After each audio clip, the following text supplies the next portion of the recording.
Hello, crime enthusiasts, are you ready for another chilling investigation? The case of Megan Landowski. Located on the shores of the Chesapeake Bay in Portsmouth, Virginia, is a bustling seaport town that is also home to both the U.S. Navy and Coast Guard. The town's tree-lined streets are home to naval officers and their families. Among them is Navy officer Chris Short, his wife Angela, and 3 stepchildren, Elizabeth, Megan, and Corey. After a year stationed at Guantanamo Bay, Cuba, Chris was transferred to a naval hospital in Portsmouth, much to his family's delight. 16-year-old Megan, the eldest of the siblings, was excited to start her new life in Portsmouth. She promptly signed up for dance classes, as she had a strong passion for dance. Megan had a natural ability and quickly excelled in various dance styles, starting with ballet. Her mother, Angela, described Megan as a lovely, friendly, and talented young woman who easily settled into her new school, Woodrow Wilson High School. Megan was a lively and kind person, and that helped her swiftly made friends at her prestigious dance high school. However, she longed to attend a regular high school to be with her neighborhood friends. On Thursday, April 10, 2008, Megan woke up early for school and had a conversation with her mother about an upcoming test. They said their goodbyes, and Megan headed off to class. Unbeknownst to her mother, Angela, this would be the last time she saw her daughter alive. Megan's school day finished earlier than usual, so she headed home. Her mother had asked her to call as soon as she arrived. When Megan got home, she left a voicemail for her mother, telling her all about her day, letting her know she was safe, and saying she loved her. After that, Megan started making herself some lunch. However, the situation took a devastating turn around 4 p.m. that day. Chris, Megan's stepfather, came home to find the front door open. At first, he wasn't too worried, knowing Megan had been reminded to keep it closed. But he planned to remind her again. As he called out her name while walking through the house, he was met with only silence. As he entered the kitchen, he was met with a horrific scene. Megan was lying lifeless on the floor, a victim of murder. Chris later described the scene, saying Megan looked like a porcelain doll, eerily still and staring blankly into space. Local detective Doug Funkhauser was on his way to celebrate his anniversary with his wife when he received a distressing call about the murder of a young girl in town. He rushed to the scene, where he was met with a shocking and disturbing sight. As he neared the house, he noticed blood stains on the door handle. Inside, he found Megan's body on the kitchen floor, partially naked and surrounded by a large pool of blood. She had multiple stab wounds on her back, neck, face, and throat, and her mouth was sealed shut with tape. As a seasoned investigator, Detective Doug had seen many brutal cases, but this one stood out due to the victim's young age. The fact that he had 3 children of his own made him even more determined to catch the perpetrator and bring them to justice. Investigators found no signs that the killer had broken into the house. However, a leaf found inside the house, which matched the bush outside the first-floor window, suggested that the attacker entered through that window. The assault is believed to have started in an upstairs bedroom. Signs of a struggle were evident, with the bed in disarray. On the floor, police found Megan's underwear. An adhesive tape box discovered under the bed was matched to the tape used to restrain Megan's arms and cover her face. Blood stains on the tape were collected for further analysis. Additionally, pillows, sheets, and blankets from the bed were collected for forensic examination. Further investigation of the bedroom revealed new evidence. Seminal fluid was found on the duvet and in Megan's underwear, indicating that she had been sexually assaulted before being brutally murdered. Downstairs, Megan sustained 43 stab wounds, 11 of which were inflicted after she had already died. Her body was discovered naked from the waist down, with her arms bound behind her back using tape. The forensic team quickly identified a murder weapon when they noticed 2 knife was missing from its holder on the kitchen counter. Later, a knife was found in the sink. It was determined that Megan was first attacked in her room but managed to escape downstairs, where she was fatally assaulted. The perpetrator then moved through the house, leaving footprints behind. After washing their hands in the sink, they left one of the 2 knives used in the murder. The other knife, taken from the kitchen, was found in a nearby storm drain. Detectives urgently needed to catch the killer. They quickly started investigating, thoroughly searching the neighborhood for witnesses who may have seen or heard something suspicious during the crime. However, no one came forward with any relevant information. It seemed the perpetrator had escaped in broad daylight. The town was gripped with fear, as parents worried about their children's safety, and many were too afraid to sleep at night knowing a killer was still at large. After the initial shock of their daughter's murder, Angela and Chris quickly told the police who they suspected was responsible. They accused Robert Hickey, someone they used to know, who had a troubled past, and they were confident in their accusation. When Megan was 16, she was sexually assaulted by Robert Hickey, a Navy colleague of her stepfather Chris. Robert and Chris worked together as technicians and had become close friends. Chris and his family would often invite the Robert over. After being sexually assaulted, Megan became withdrawn and her grades started to slip. Chris noticed the change in her and asked what was wrong, but Megan was hesitant to talk about it at first. Eventually, she opened up to Chris and told him that Robert had been secretly assaulting her. Chris was furious and disgusted. He immediately cut off all ties with the Robert family and reported the incidents. 5 months before her murder, Megan's parents had started legal proceedings against Robert, and a trial was pending. Now, they suspected that Robert had killed Megan to prevent her from testifying against him in court. They thought he was afraid of damaging his reputation and going to prison. Megan had even expressed her fear that Robert would come after her, and sadly, it seemed her fears had come true. Officers went to Robert's home to search for evidence linking him to a murder. Although they didn't find any direct evidence, a later examination of his computer, they discovered he had deleted some data. A deleted file was recovered, containing illicit images of minors, which led to Robert being charged with possessing child pornography. This made him the main suspect in the murder investigation. When questioned about the murder, Robert appeared nervous but claimed he was at the Navy base all day. He denied any involvement and said he didn't leave the base.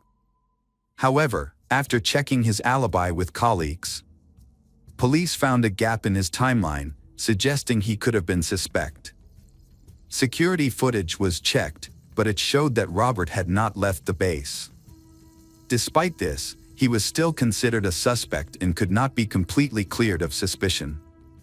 A DNA sample was collected from Robert to compare with the DNA found at the crime scene. However, the results revealed that there was no match, ruling Robert out as Megan's killer. This unexpected outcome left the officers disheartened, as they were now without leads or suspects other. The focus then shifted to Chris, who had discovered Megan's body. After collecting a DNA sample, Chris was quickly cleared as a suspect. Megan's family members, including her younger brother Corey, were also eliminated as suspects. An autopsy showed that Megan was murdered with extreme brutality, described as an overkill. This level of violence indicated that the perpetrator was fueled by intense anger, which raised questions about their motive. Megan was well-liked and didn't appear to have any enemies. It seemed likely that the killer was someone she knew. However, the lack of obvious enemies made it even more puzzling as to who could have committed such a horrific crime. As the investigation continued without identifying any suspects, Megan's parents were faced with the disturbing reality that her case may remain unsolved forever, denying them justice for their daughter. To search new leads, detectives looked into Megan's school life, looking into whether she might have had a secret boyfriend, someone who admired her, or an enemy within her school. They questioned one of Megan's close friends, hoping to gain useful information, but the friend couldn't provide any significant details. The police then spoke with other people from Woodrow Wilson High School who knew Megan. They discovered that she had been in a few romantic relationships, but none of them were serious. Although none of these individuals seemed suspicious, but the police still took DNA samples from these people for further investigation. Forensic experts analyzed DNA evidence from the crime scene to determine the perpetrator's geographical origin. The results suggested that the perpetrator was an African-American male. After 6 months with no significant leads, a classmate provided a list of boys Megan had flirted with. The police reviewed the list and found that all the individuals, except one, had already been interviewed.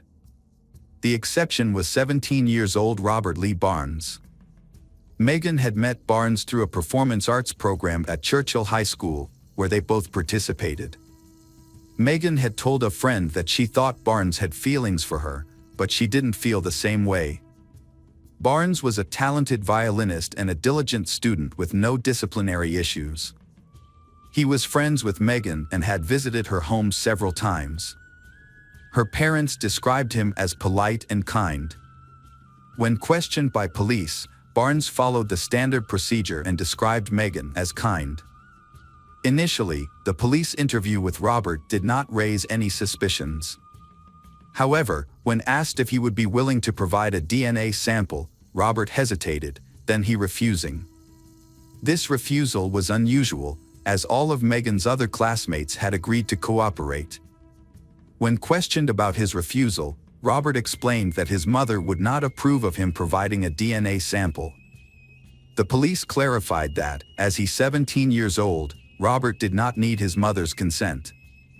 Nevertheless, Robert declined again, leaving the investigators with the feeling that something was not quite right about him. At the end of the interview, Robert was requested to obtain his mother's consent for the DNA sample and to contact the investigators afterward. The next day, Robert requested a meeting with the investigators. When asked if he had obtained his mother's consent, he replied that he had not. However, he offered to provide a DNA sample in the form of the bubble gum he was chewing. He removed the gum from his mouth, placed it in a latex glove, and handed it over to the investigators. Despite this, the investigators continued to suspect that Robert might be hiding something. Later on, the detective got a call from the lab that was analyzing the bubble gum. The lab asked where the gum had come from. After the detective confirmed that he saw Barnes put the gum into the glove, the lab asked if Barnes was under constant watch.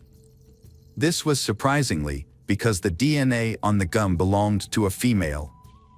It turned out that Barnes had switched the gum he was chewing with a different piece, which he then gave as his sample.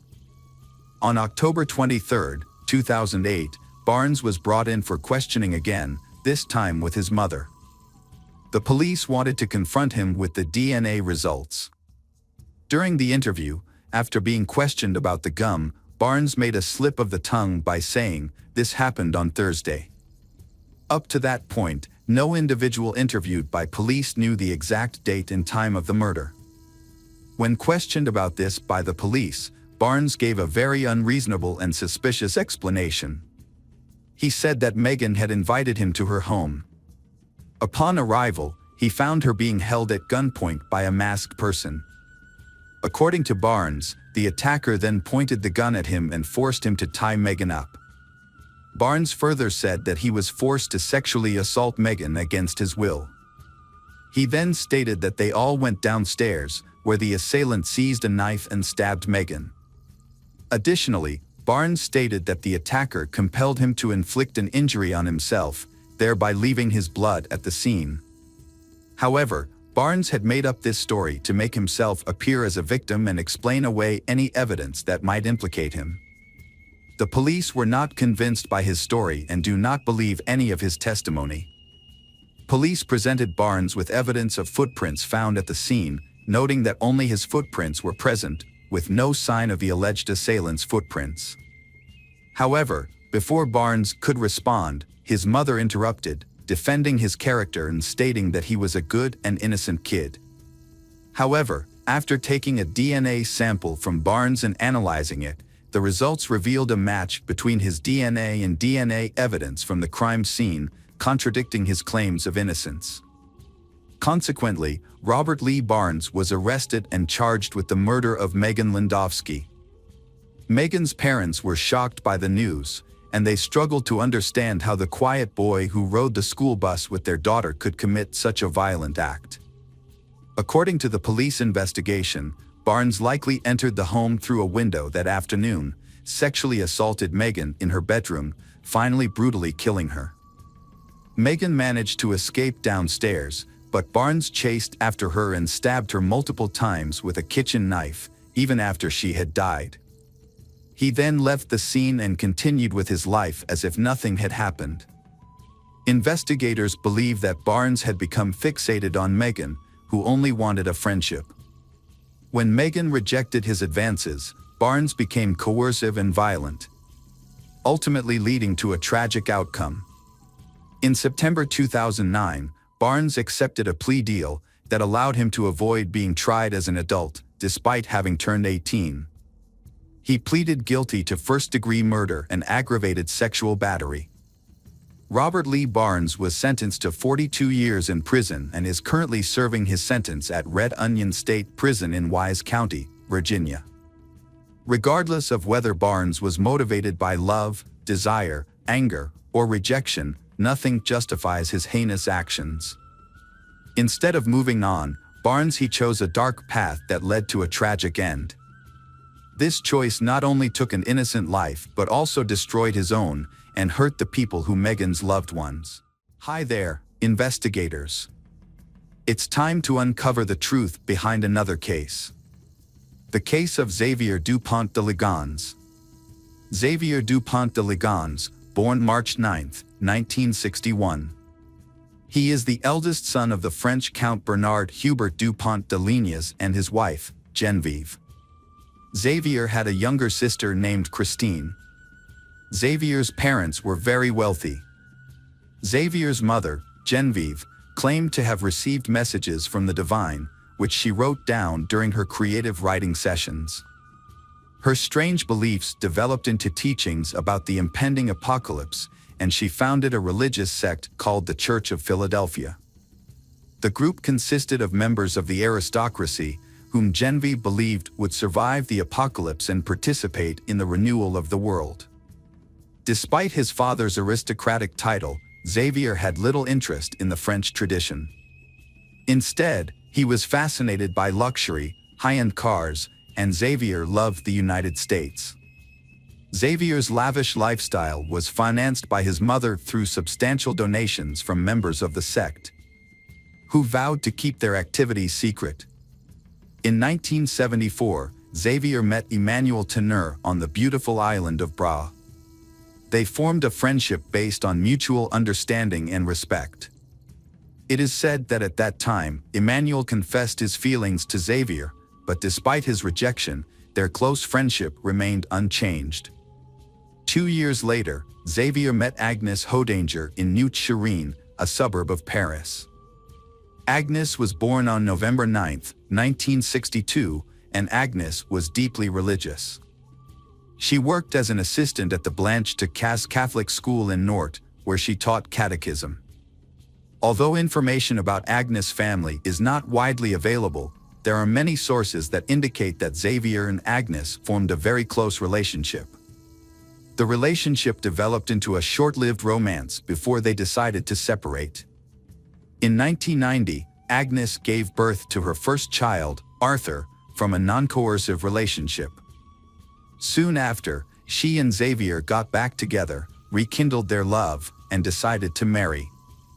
Xavier adopted Arthur as his son. 2 years after the breakup, they welcomed the birth of their second son, Thomas, who was considered the heir to the family. To commemorate this important event, Xavier chose Emmanuel as the first person to support Thomas. After Thomas, the couple had 2 more children, Anna and Benoit. The family of 6 lived happily. Xavier showed himself to be a loving father and his children excelled in school, opening up a promising future. Agnes passed on her faith to her children and took them to church. Around 2000, in accordance with their interests and wishes, Xavier moved his family to the United States. Xavier, a reserved, charismatic, and multilingual man, believed he could easily integrate into the United States. However, this project failed, resulting in significant financial loss. Upon returning to France, Xavier was left in a large amount of debt after several failed business ventures. Xavier was described as a salesman in some investigations. According to French media reports, financial problems had been a major concern for Xavier for many years. One of Xavier's failed projects was the importation of plans from the United States into French. In addition, Xavier also started a small business but found only limited success. These businesses included hotel and restaurant guides for sales representatives, a loyalty system for restaurants, and an association called the French Federation of Commerce. Xavier was also listed as the manager of another business that has not been clearly disclosed. Eventually, the business's accounts were few, and by 2003, Xavier had hired 6 sales staff.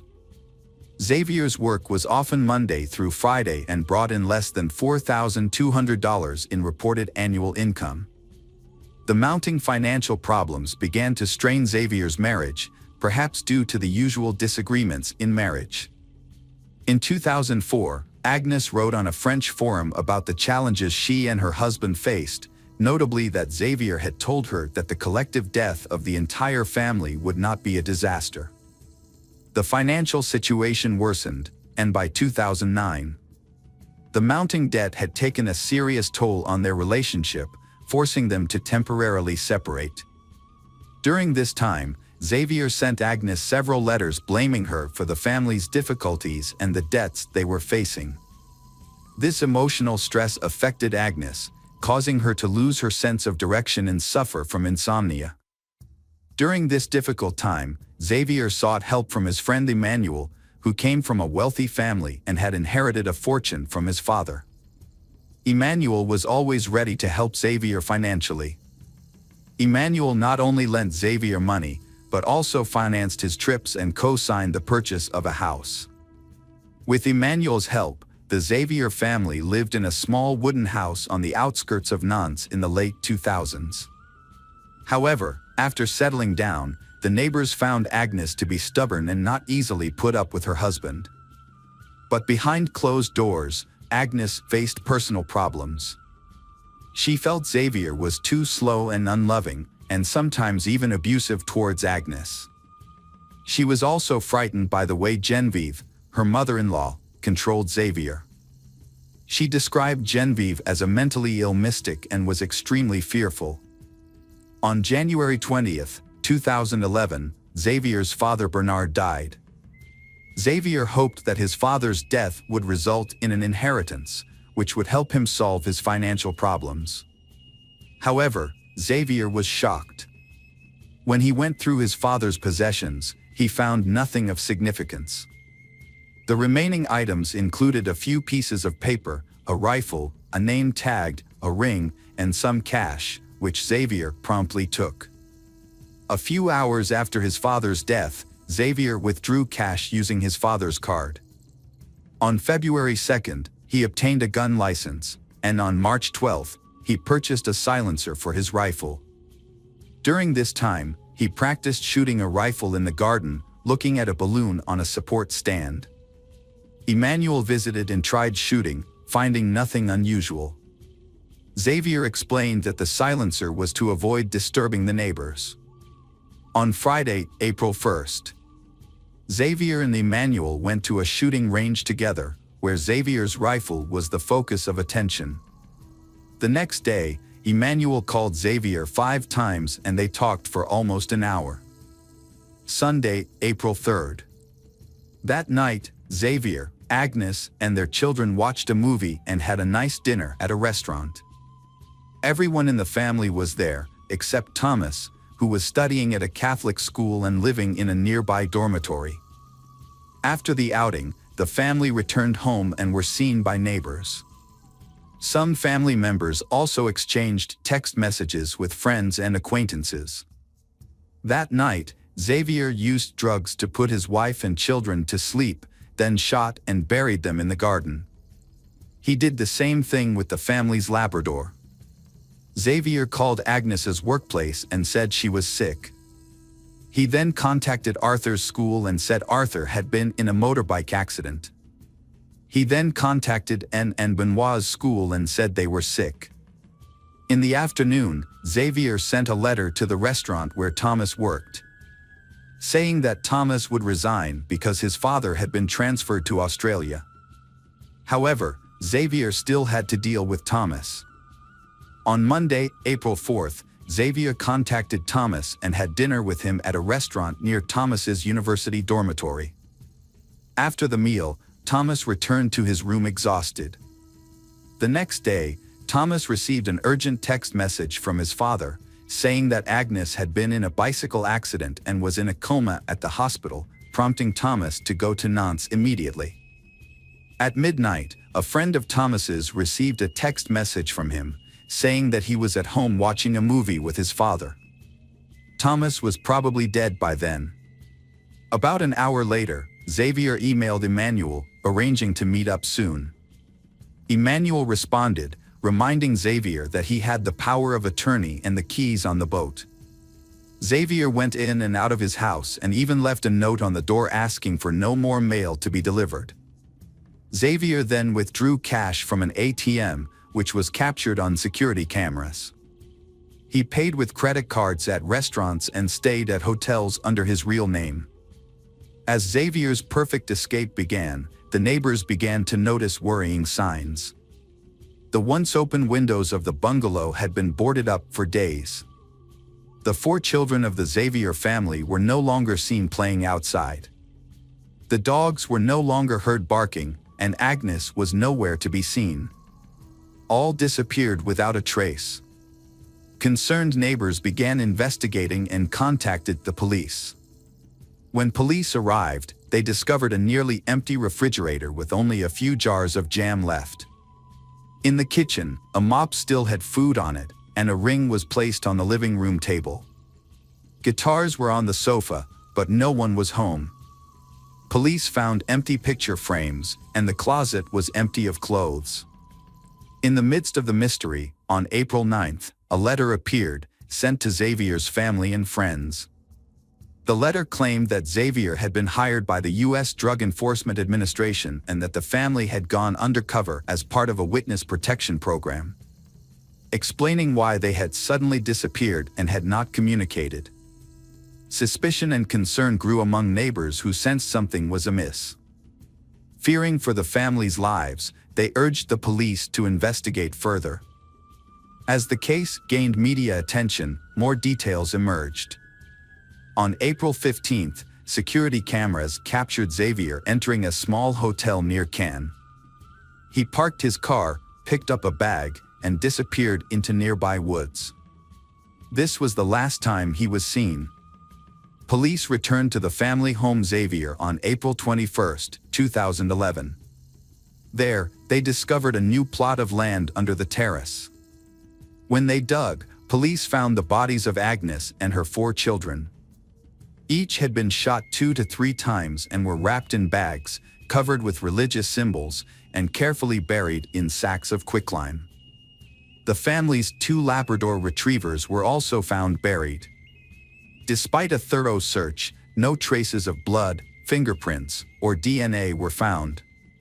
Xavier became the most widely circulated person in France because of his alleged murder.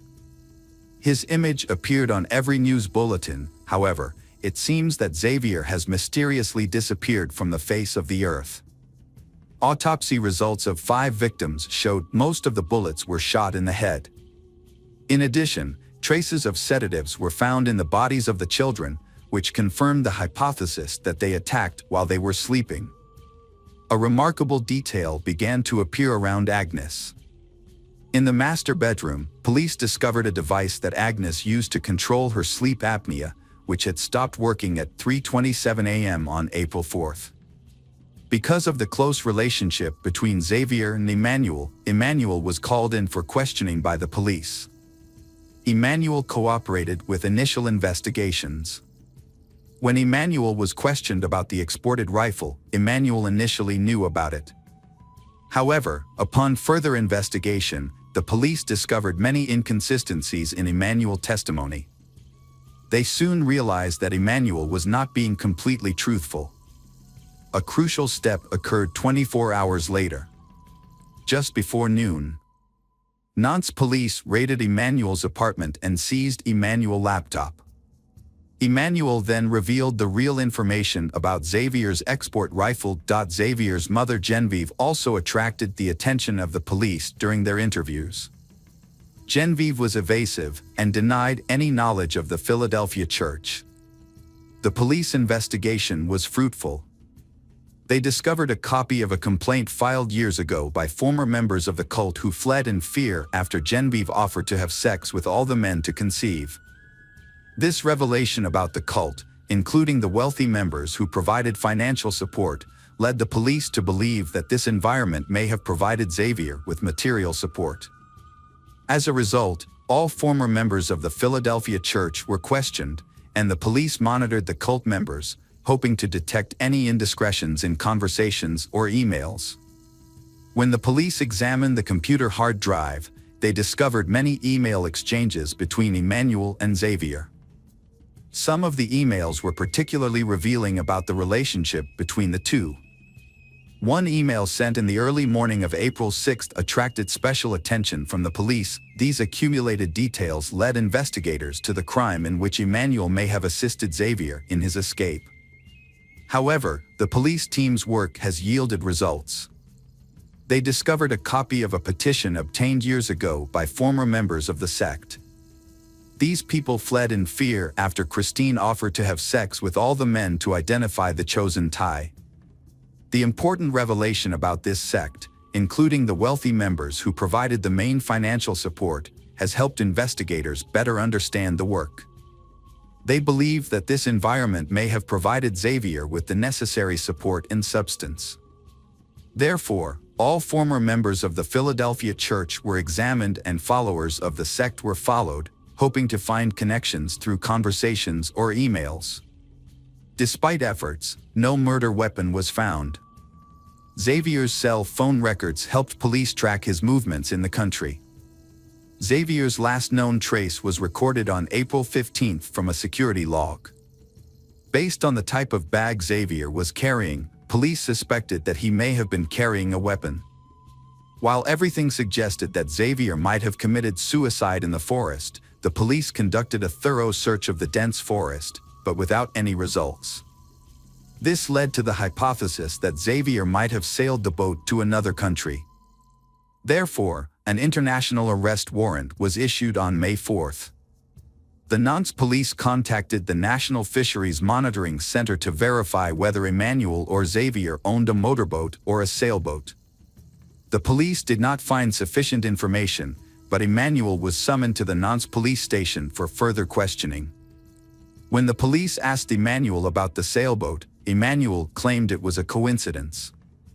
Emmanuel explained that Emmanuel had given Explorer permission to open his safe in case anything happened to Emmanuel, and that the key to the safe was hidden in a model sailboat in an apartment. According to Emmanuel, the safe contained Emmanuel's will. Despite some suspicious coincidences, the police released Emmanuel. At this point, Emmanuel was only considered a witness. However, the police decided to put pressure on Emmanuel because they suspected that Emmanuel was a possible accomplice. A key discovery was made when police examined all the checks paid to Xavier's company. A $4,200 check signed by Emmanuel, linked to a previously undisclosed bank account in Monaco. Police quickly requested account records, but due to Monaco's strict banking secrecy laws, they would only respond to requests from their own regulators. On September 28, 4 police officers returned to Emmanuel's home. After a long wait, Emmanuel showed up. Emmanuel's apartment was sparsely furnished, with empty liquor bottles scattered around, suggesting that Emmanuel lived a very isolated life. Emmanuel told the police that Emmanuel had not received any letters or phone calls from Xavier. In 2015, a journalist claimed to have received a letter from Xavier stating he was alive. However, after conducting handwriting, DNA, and fingerprint analyses, the letter did not provide any new information. A tip-off about a monk resembling Xavier led police to raid a monastery in Rab Brun sur Aran on January 9, 2018. After a thorough 2-hour search, they concluded it was a case of mistaken identity. Then, on January 18, 2019, Emmanuel died of a heart attack. That same year, authorities arrested a man they believed to be Xavier at Glasgow Airport in Scotland, only to discover it was a case of mistaken identity. Speculation has it that Xavier may be hiding in South America, specifically Argentina, where Xavier can help him avoid being noticed. Despite the passing of the years, the Church of Philadelphia still exists, with members who have been part of the church for nearly 40 years, living in seclusion from the world. Since 2011, the case has been shrouded in rumors and speculation, causing it to stall. Ultimately, Xavier was never found. The perpetrators responsible for the deaths of Agnes and her 4 children have still not been found. Welcome back, mystery lovers. Today's case is going to keep you on the edge of your seat. The case of Summer Baldwin. Summer Baldwin is a young girl born in 1976 in Washington. She is known for her friendly, kind and open personality. A good student with many friends, Summer dreams of becoming an actress after graduating from high school. However, that dream did not come true. After enrolling in community college, Summer had difficulty in studying at university. At the invitation of her friends, she decided to move to Lubbock, Texas, to change her life and seek new opportunities. Summer's life began to decline. She gradually became addicted to alcohol and illegal drugs without seeking help from her family. Her addiction got worse over time, leading to her losing her job and associating with people with criminal records. Her dream of becoming an actress was shattered. She eventually had to work as a prostitute to support herself.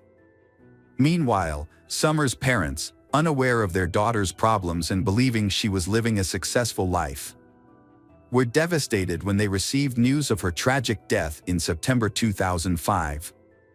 There is little information about Summer's friends or where she frequented.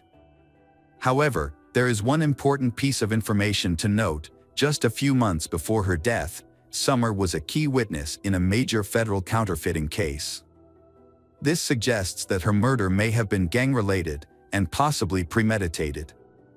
This attracted the attention of the Federal Bureau of Investigation, FBI, which placed the investigation under close scrutiny.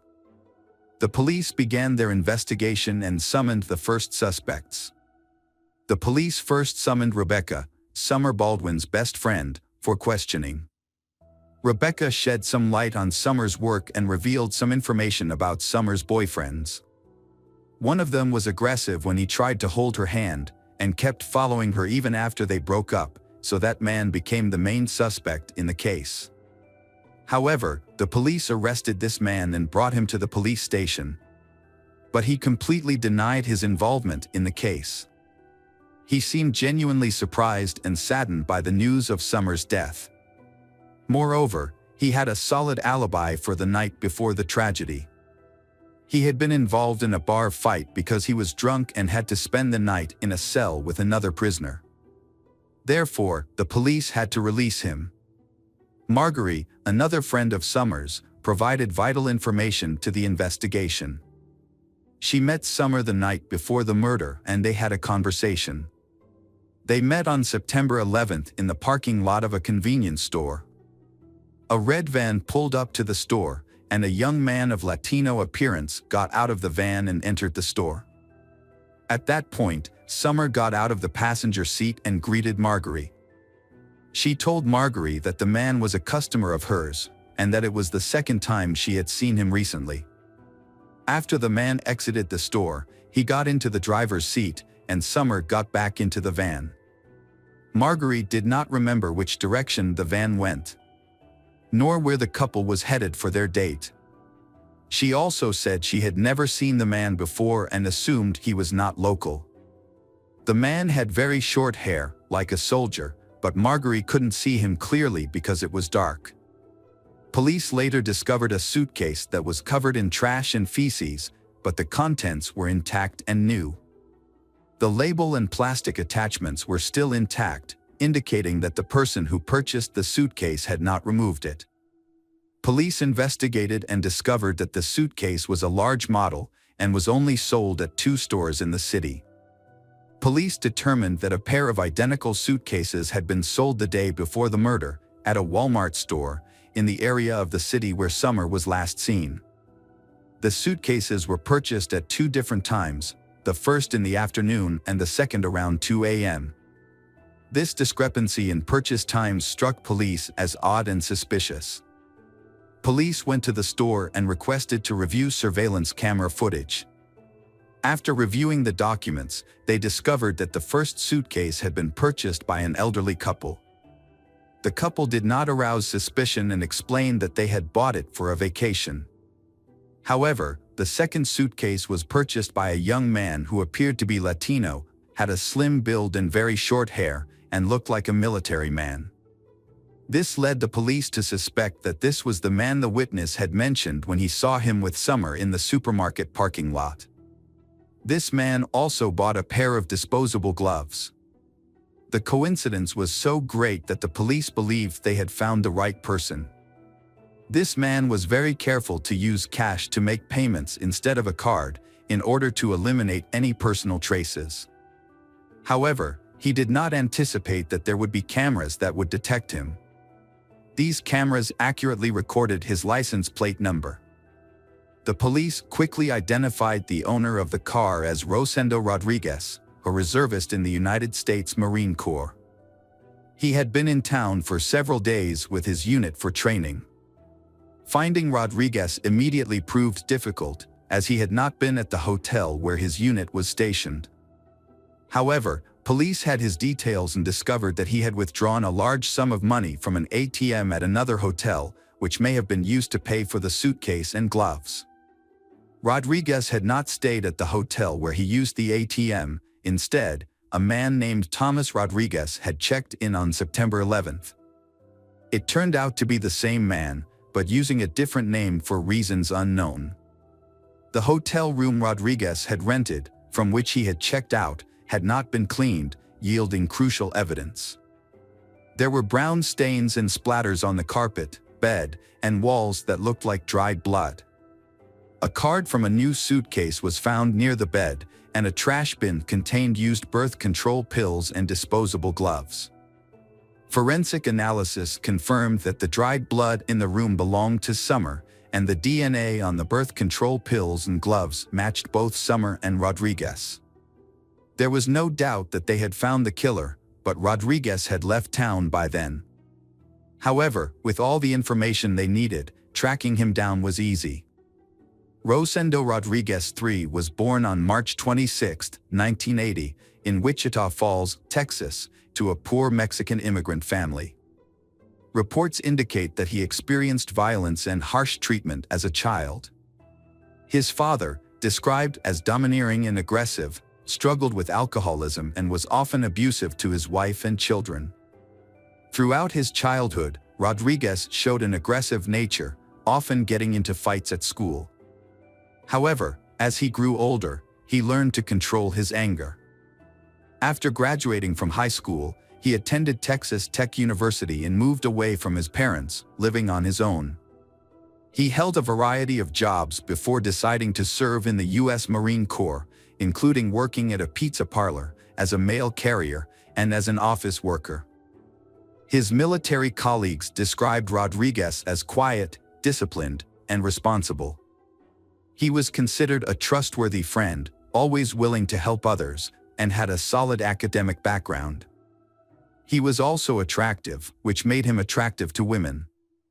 Rodriguez was arrested on September 15 at his home in San Antonio. When police arrived, he remained calm and appeared unaware of the seriousness of the situation.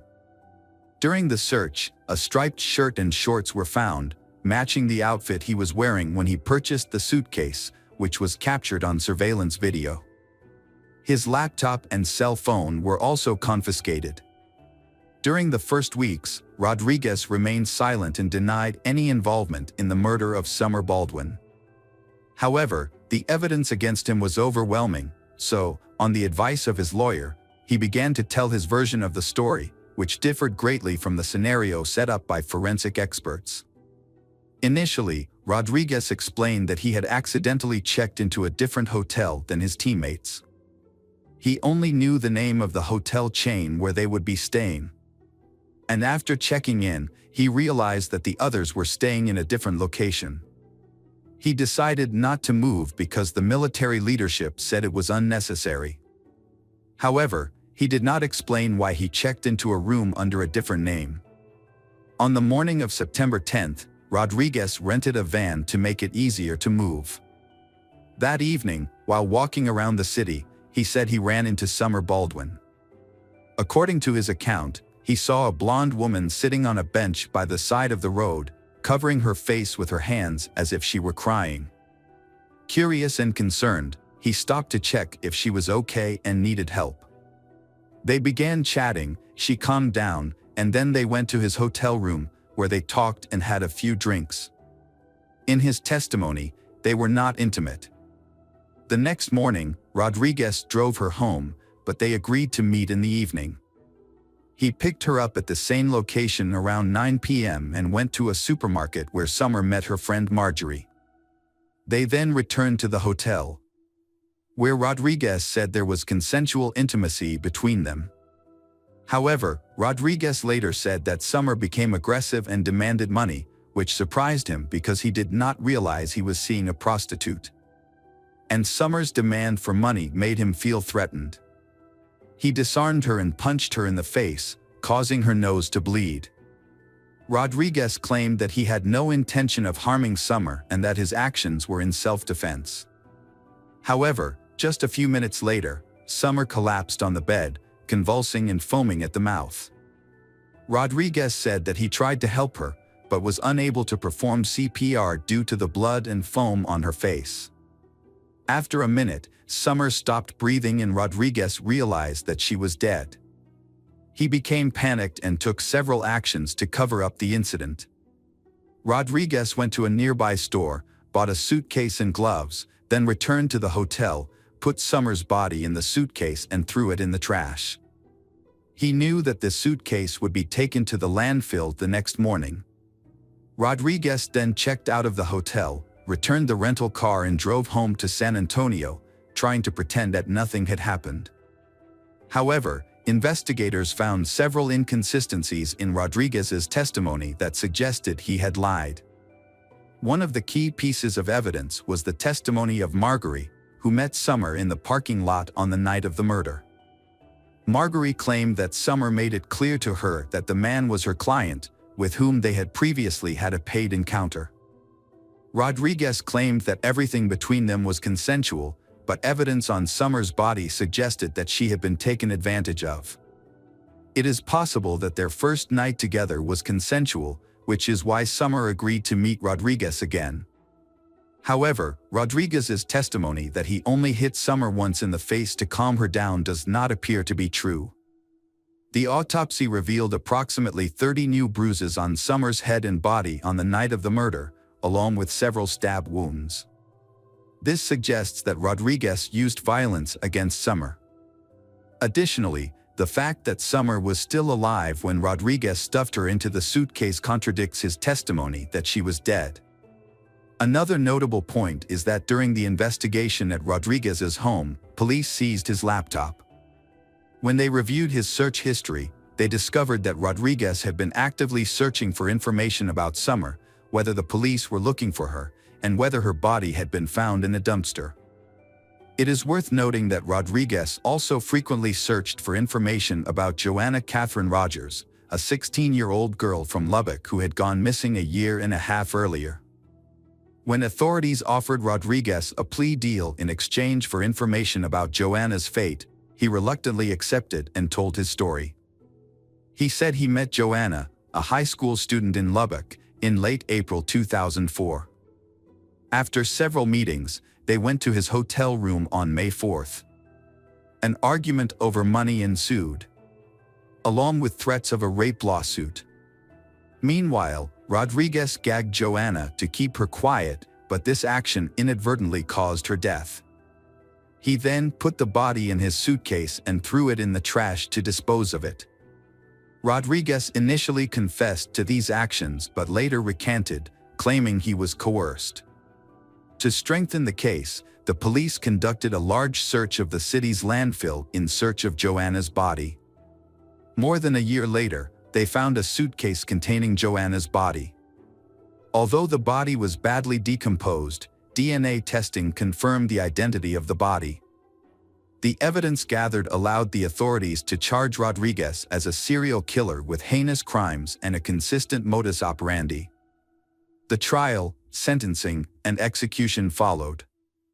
Despite the overwhelming evidence of guilt and the severity of the case, Rodriguez continued to hope to avoid the death penalty until the very end. However, the court made a different decision due to newly discovered information. The victim, Summer Baldwin, was 3 months pregnant at the time of her death. This aggravating factor led to the court finding Rodriguez guilty of first-degree murder and sentencing him to death by lethal injection. Rodriguez and his attorney appealed several times, but were all rejected.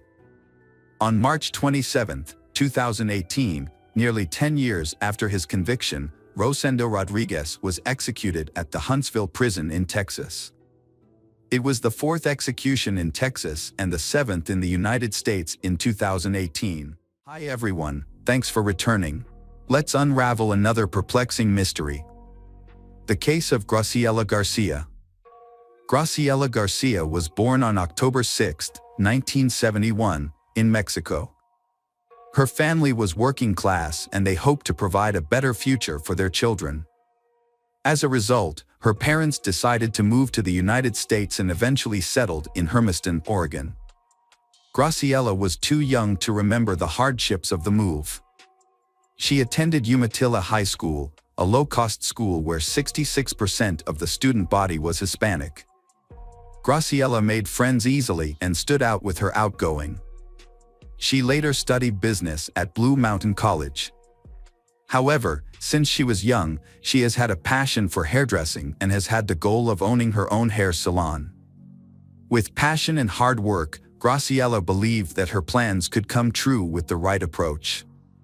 By February 2006, she had become the owner of Carr's Beauty Salon.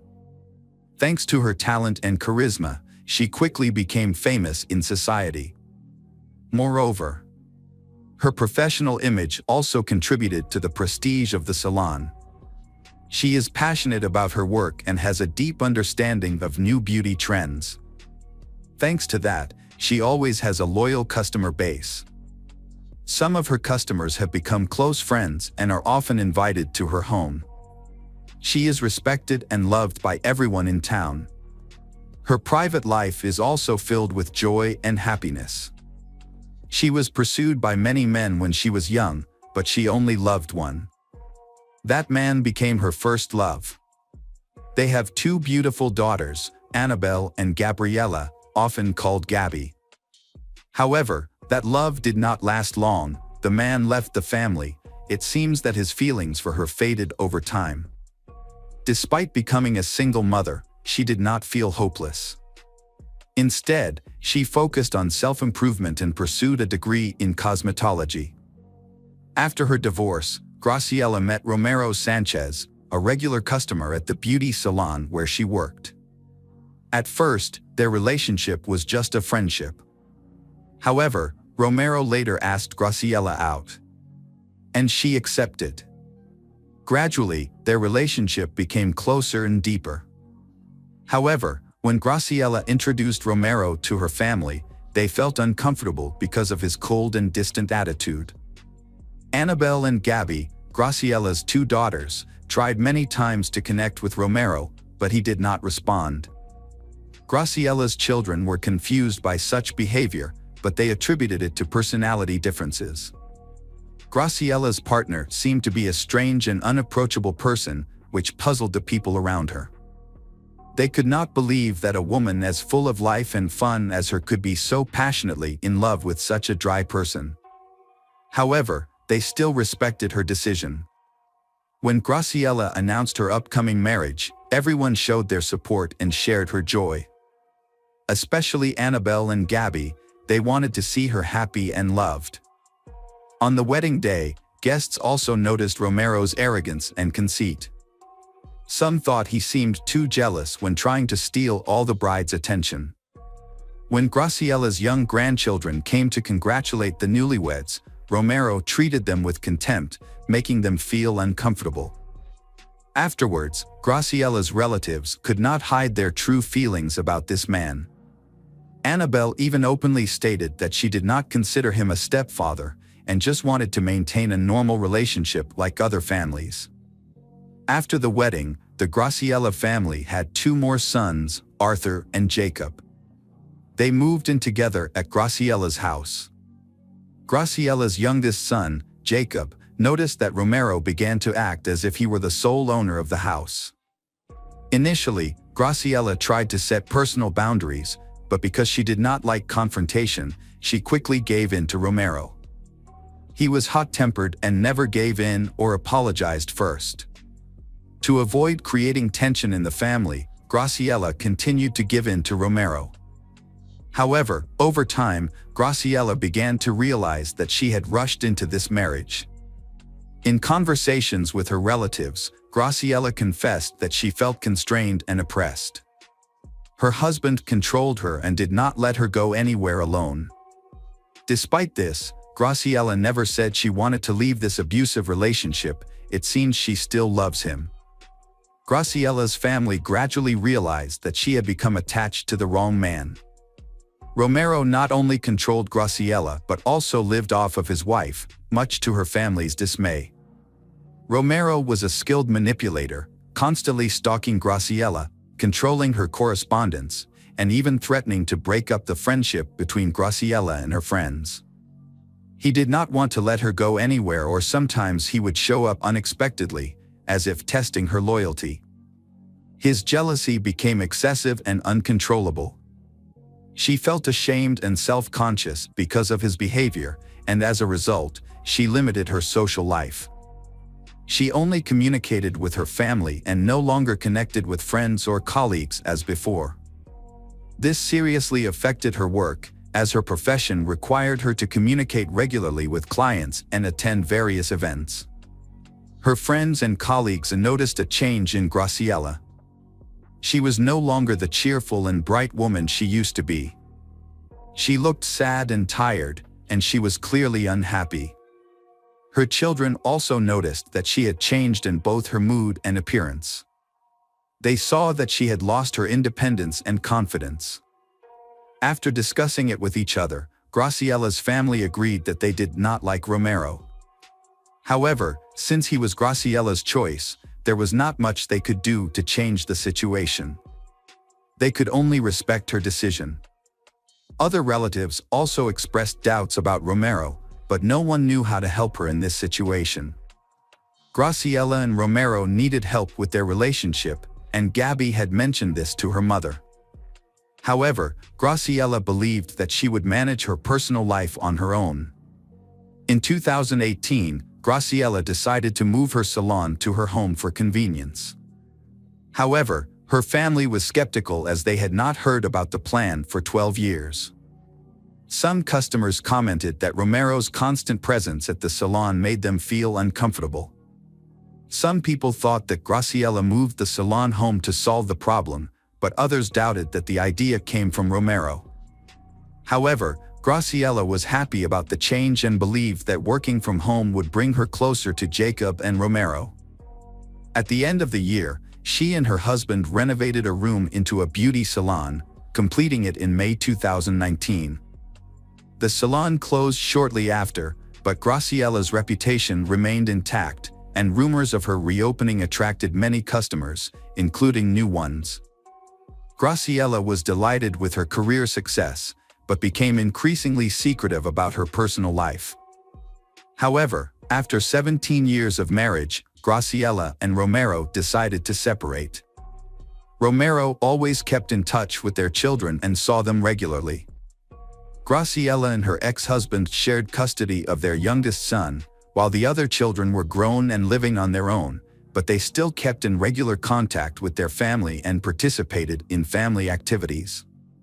Graciela went through the divorce with a calm and optimistic attitude. After the divorce, Graciela focused on developing her beauty salon and spent her free time taking care of her family and close friends. On the morning of November 9, 2019, Romero visited Graciela's eldest daughter, Annabelle, and reported Graciela missing. According to Romero, Graciela and he had been together the night before. However, when he woke up the next morning, he was surprised to find that she was no longer there. Romero tried to contact Graciela but received no response. Annabelle was shocked by the news and Romero's reaction. He cried and appeared distressed. This made Annabelle feel strange because Romero usually did not show emotions in front of them. Romero also said that Graciela had been acting strangely recently, even hinting that she might have found another man in her life. Annabelle felt that Romero's words were insincere and his tears seemed fake, which made her start to doubt his behavior and worry about her mother. Romero usually avoided communicating with his wife's children. But after a while, he changed and decided to connect with them. After Romero left, Annabelle decided to inform the rest of the family about what had happened. Graciela's family gathers to find out what's happening to her. Graciela's car was parked in the driveway. If she decided to leave Romero, she would definitely use her own car. Another thing that surprised them was the neatness of Graciela's house. Everything was perfectly arranged and in order, far beyond normal. However, this was completely contrary to Graciela's personality and lifestyle, because if she went somewhere, her belongings and accessories would be scattered all over the room. Normally, Graciela would spend a lot of time in front of the mirror choosing her outfit for the day. However, the fact that she went out without any jewelry worried the whole family and they wondered why. As she walked around the house, Gabby noticed something strange. The large blanket had been put in a washing machine, something her mother never did. The blanket was too heavy and someone else had washed it, apparently Romero, which made Gabby suspicious. Romero did not explain this, saying that he did not pay attention to such details. But then people realized that several important items were missing from the house, including Graciela's passport, driver's license, and cell phone. This raised further suspicions about Romero's actions. On November 11th, Annabelle contacted law enforcement at the police station and discovered something surprising. Although Romero had known about his wife's disappearance since the 9th or possibly earlier, he had not notified the police. Therefore, Annabelle was the first to file a missing persons report to her mother. Another incident raised concerns about Graciela's safety. She asked Gabby to pick her up, but even though Gabby said it would take some time because of the distance, Graciela continued to ask.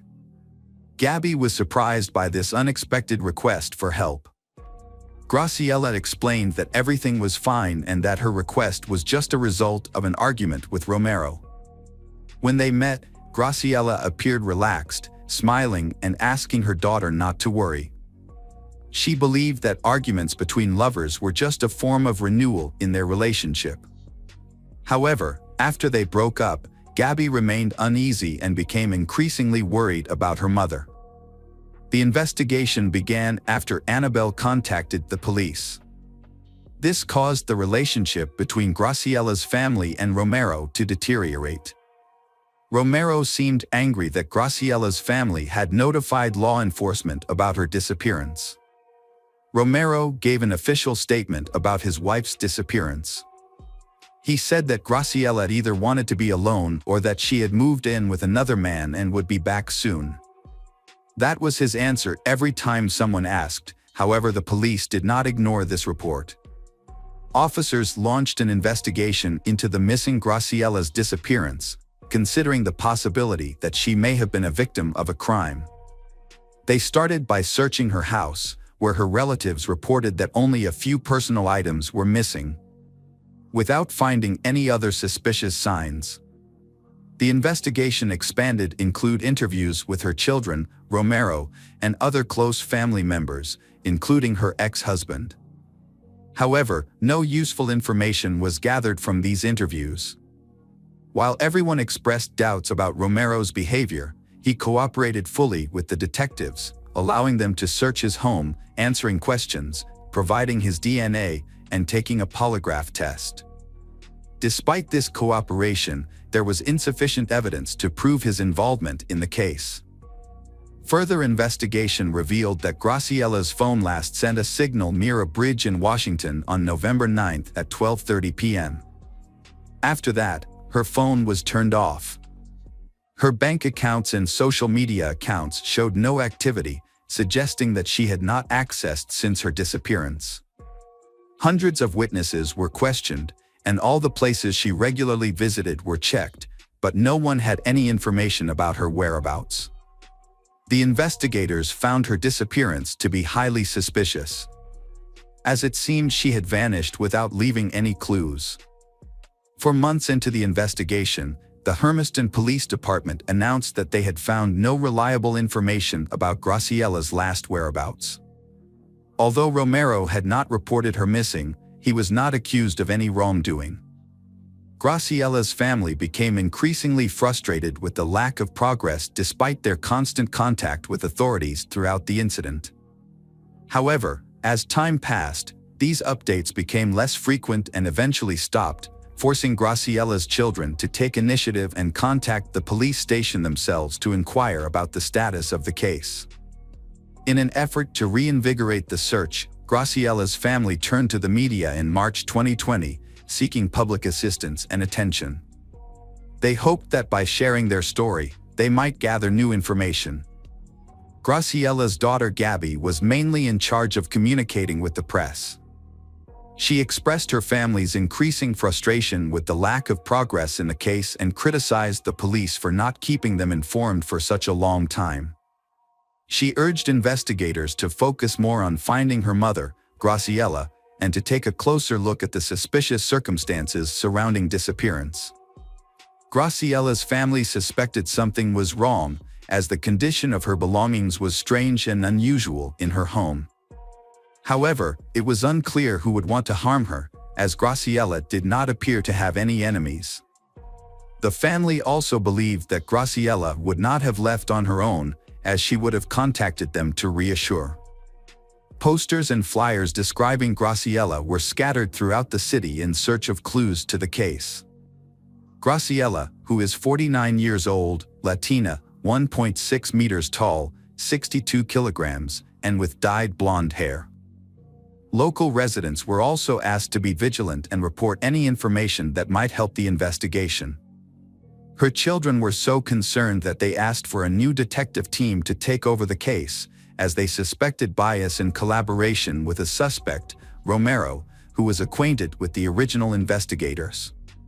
The Graciella family expressed concerns about several inconsistencies in the investigation, including the fact that Romero's phone was turned off on the day of Graciella's disappearance.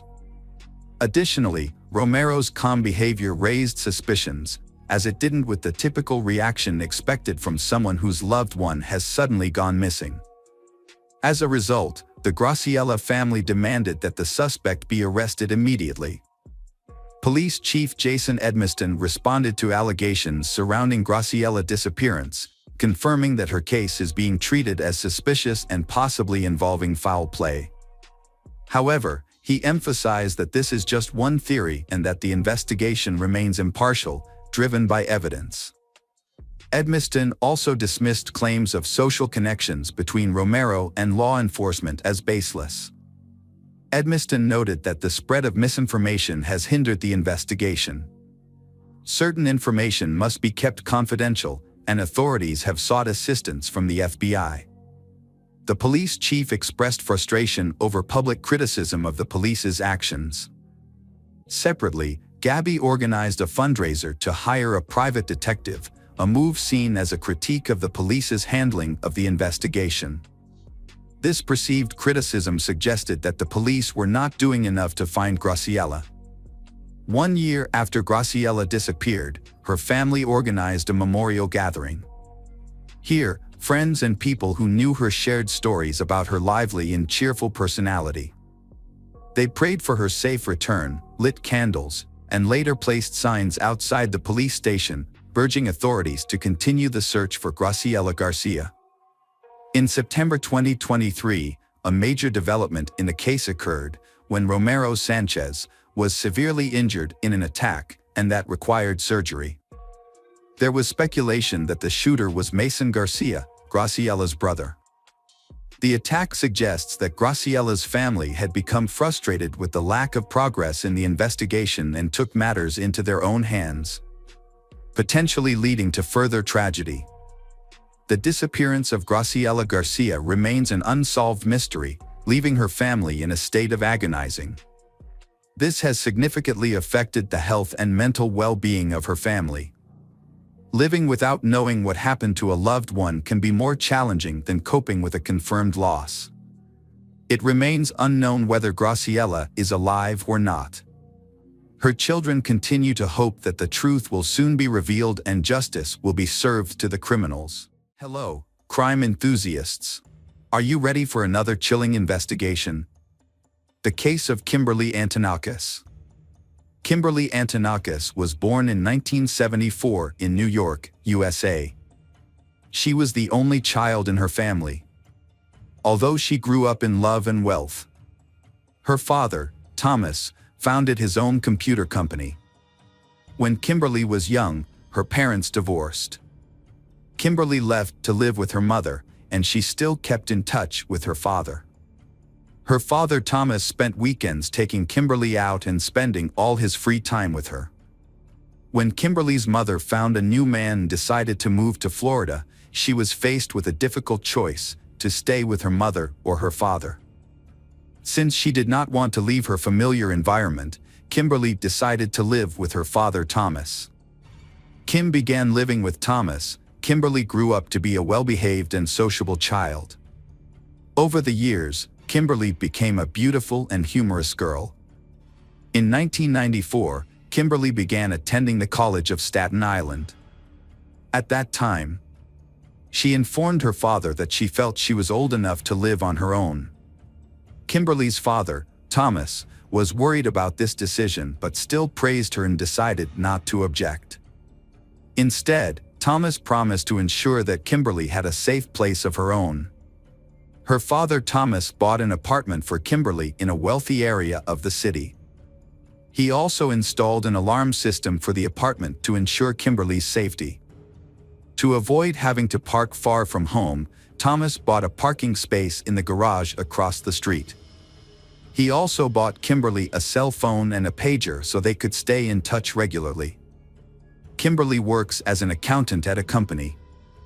She lives a normal life like other students, often participating in entertainment activities and parties. Although her father Thomas repeatedly asked her to return to live with him, Kimberly insisted on being independent.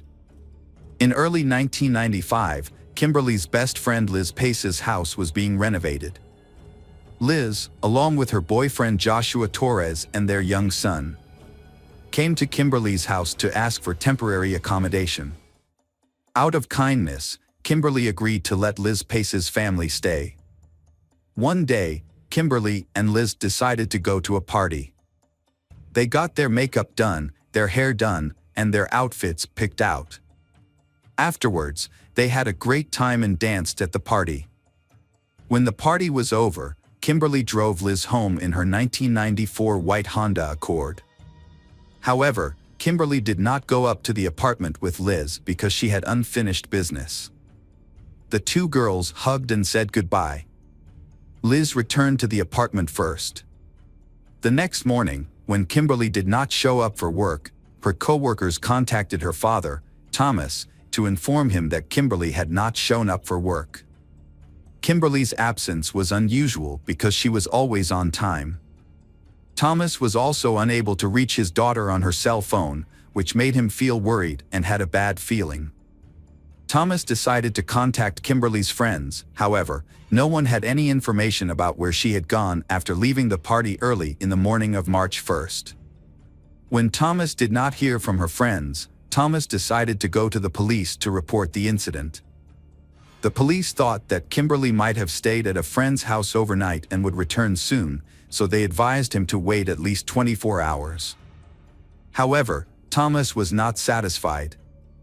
He decided to conduct an investigation himself to find Kimberly. After learning of Kimberly's disappearance, Kimberly's mother met with a psychic after being introduced by a friend. Upon seeing Kimberly's photo, the psychic said that she was alive, but very weak and dehydrated. She also said that Kimberly had been kidnapped by acquaintances and that Kimberly had tried to escape several times. She added that the danger came from several people and that one of them had a name that started with the letter J, and that this person was apparently the leader of the gang. Thomas, Kimberly's father, went to the places his daughter frequented and talked to many people, but did not get any important information. Thomas went to Kimberly's apartment and garage to check. When entering Kimberly's apartment, Thomas noticed a bright object lying on the floor near the wall. It turned out to be a small gold earring. Thomas remembered that he had given Kimberly this pair of earrings. Thomas put the earring in his pocket. After checking, Kimberly was not in the apartment either. Thomas only met Kimberly's best friend Liz and her boyfriend Joshua Torres and their 2-year-old child. Thomas knew about Kimberly letting Liz's family stay temporarily. But Thomas did not support this decision. When Thomas talked about Kimberly's situation, Liz's family was surprised and worried about Kimberly's disappearance. Joshua reported that he was looking for Kimberly and volunteered to help. Thomas then went to the police station a second time and insisted that they conduct a search. The police agreed to help him and began an investigation. The police began to investigate the date of Kimberly's disappearance on February 28th. It was found that Kimberly went to college in the morning, then went to work.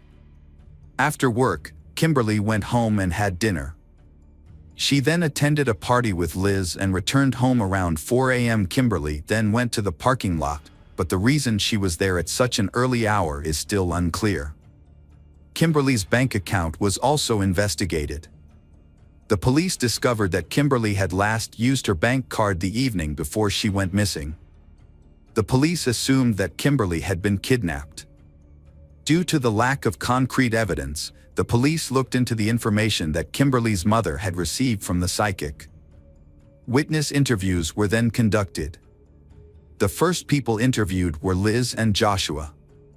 The police discovered that a total of 65 calls had been made from Kimberly's phone on the morning of March 1st. This surprised the police because of the large number of calls. However, Joshua explained that he had called all of his friends and acquaintances to find out where Kimberly had gone and why she had not stayed home overnight. Joshua said that he considered Kimberly to be like a sister to him. Thanks to Liz's testimony, the police were able to identify the clothes that Kimberly was wearing. A portrait of her has been drawn and will be released to help in the search. In addition, the police have also noticed some distinctive tattoos on Kimberly's body. One of them is a scorpion, which corresponds to her zodiac sign. The other tattoo is located on her waist and represents the infinity sign in the form of 2 naked people parallel to each other. A search for the missing car has been launched. The police have checked all scrap yards and other places where the car could be dismantled for parts or sold. However, this search has not yielded any positive results. The police have advised Thomas to pay attention to letters and phone calls he receives, as it is possible that his daughter's kidnappers will contact Thomas and offer a ransom. At around 2 a.m. on March 4th, the emergency services received a report of a fire. A large abandoned house was on fire at 86 Woodhaven Avenue in Queens. Fire crews were called in to put out the fire. When the fire was finally extinguished, firefighters found a charred body in the basement of the building. Forensic experts revealed that the deceased was a young woman between the ages of 20 and 25. Some of her long black hair was still on her head. There were also traces of tape.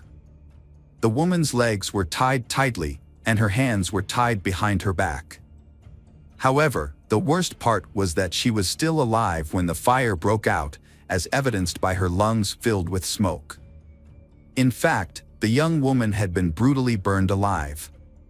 Police suspect that the body may be that of Kimberly, who had gone missing. However, dental records need to be examined to confirm the identity. At the same time, experts have also analyzed the ashes to determine the victim's identity. When the autopsy was done, experts found no other traces besides the body. However, they found tattoos that matched the description of the missing woman. Records from the dental clinic also confirmed that this was how Kimberly Antonakis' body was found. A witness to the fire reported that he often walked his dog. However, the pet had been behaving strangely every time it passed the house. After the fire and the discovery of the body, it was discovered what had attracted the dog's attention. Kimberly tried to free herself and call for help. The dog had heard sounds coming from the basement thanks to its sensitive hearing, while humans cannot perceive it. When the police questioned the homeowner, it turned out that he had put the house up for sale and had been monitoring its condition through letters and receipts. However, this man had not checked the basement, only the house from the outside. The police decided to question Joshua again because they still had many unanswered questions about him. Notably, they also noticed an interesting coincidence that his name started with the letter J. This time, Joshua revealed to them about a friend who had not been contacted on the day Kimberly went missing. It was a young Russian man nicknamed Psycho who had a romantic relationship with Kimberly. The police decided to verify the information about this person and learned that Psycho was a Russian citizen who moved to the United States as a child, and that he later joined a gang and repeatedly broke the law. Thus, a suspicious suspect appeared and was soon arrested. During the interrogation, Psycho said that he knew about Kimberly's death. His reaction shocked the police because Psycho insisted that he had nothing to do with the crime, but also showed deep sorrow. It seems he is experiencing real emotions. After investigation, Psycho's alibi was confirmed. Once again, the investigation hit a dead end. Kimberly's family decided to seek help from a psychic once again. This time, the psychic said she saw 4 people involved in the case. She also said that the kidnappers wanted to contact the family but were unable to do so. The abduction initially showed no signs of a tragic ending. Thomas then announced a $10,000 reward for anyone who could provide information leading to the arrest of the perpetrators. Thomas could not forget the psychic's words. He began to think about what she had said about the kidnappers wanting to contact the family. He wondered what that meant and what was stopping them from doing so. When he returned home, Thomas remembered a small detail from the day Kimberly went missing. Thomas had listened to all the answering machine recordings because he hoped Kimberly would contact him. However, there was no voicemail except for 2 blank messages. When he turned them on, he heard nothing, just silence on the other end of the phone. Thomas mistook them for a technical malfunction or a communication problem. 5 days after Kimberly's body was discovered, the police found her car. It was parked in a quiet part of town, near the crime scene. The police hoped to find fingerprints in the car, but unfortunately the car had been washed. The only traces left in the car were a few strands of Kimberly's hair and an earring. During this time, Thomas was implicated in a local mafia hit. Some members of Thomas's crew even blamed him for their daughter's death, as if Thomas's dark actions had caused Kimberly's troubles. However, Thomas denied any involvement. The police investigated this information through their own channels but found no evidence to confirm it. Thomas did not appear to have had anything to do with the incident and continued his business openly. In July 1995, a young man was arrested by police at a New York City home for burglary. However, during questioning, he provided information related to Kimberly's case. The detainee claimed that he had heard from an acquaintance that his friends had kidnapped and then burned the girl alive. When the police learned that the man was Joshua Torres, who lived in Kimberly's apartment and had been involved in the search for her, they decided to take a closer look at Joshua Torres. Joshua was asked to come in for questioning and he denied any involvement in the incident. However, during a lengthy conversation, he made a confession. Joshua said that if he had really been the kidnapper, he would have fed Kimberly. This intrigued the police because there was no information given that Kimberly had died of hunger, thirst, or cold. Only the police knew this information. The police needed more evidence to clear up the case. After investigating, they discovered that Joshua Torres had a criminal record. Furthermore, he had no job and was living off Liz. Meanwhile, Liz worked to support both of them. Joshua took care of the child and had free time to secretly plan the crime. Joshua followed Kimberly and learned her habits, and kidnapped Kimberly and hid her in an abandoned house. But surprisingly, Joshua did not ask for ransom. During the investigation, the calls Joshua made that morning were analyzed. The results showed that Joshua had lied when he said he called Kimberly's friends and acquaintances. But when checked, most of the phone numbers were from random people who had nothing to do with Kimberly. When checking Joshua's pager data, the police discovered that Joshua had sent several strange messages on March 1st. These evidences gradually closed the circle around Joshua Torres. Finally, the police had a solid lead to arrest Joshua. When the police told Joshua that they no longer considered Kimberly's ex-boyfriend a suspect, Joshua changed his story. Joshua said that he suspected his friends of murdering Kimberly. Joshua confessed to assisting in the kidnapping. Joshua said he did not think Joshua's accomplices would decide to kill Kimberly. According to Joshua, they only wanted to demand ransom and release Kimberly, but the plan failed. When the kidnappers could not contact Thomas, even recorded a ransom message. However, for some reason, the recording was not saved on the answering machine. The kidnappers were angry that Thomas did not respond. The kidnappers were scared because the psychic said that the suspect's name began with the letter J. This information was released to the media and broadcast on TV. After speaking with the police, Joshua was released on bail and then disappeared. At the same time, Joshua's accuser, Jose, was shot in the back of the head while he was with his wife. Jose's wife later admitted to the police that her husband did not trust Joshua, used a tape recorder when talking to Joshua, and wanted to expose him. Police were able to establish details of the kidnapping and the crime through pager messages and statements from the suspects. The case involved 4 suspects: Joshua Torres, Julio Negrin, another man named Jose Negrin, and Nicholas Brett. It is worth noting that Julio had dated Kimberly and even intended to marry her. However, Kimberly rejected his proposal. Nicholas had just been released from prison before the kidnapping took place thanks to a bond from his mother. Nicholas had planned the incident while serving a prison sentence for serious crimes. Joshua had a criminal record dating back to his youth, including kidnapping and illegal use of weapons.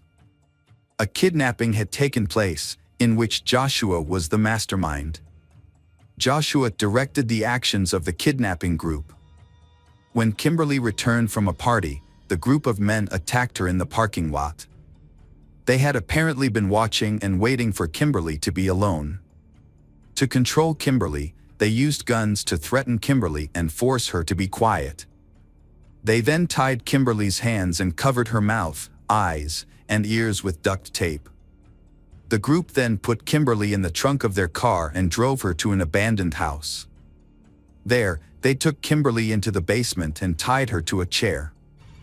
They also took off Kimberly's shoes to prevent her from making noise by tapping her feet. The kidnappers told Kimberly that her father owed money and that they would release her when the money was paid.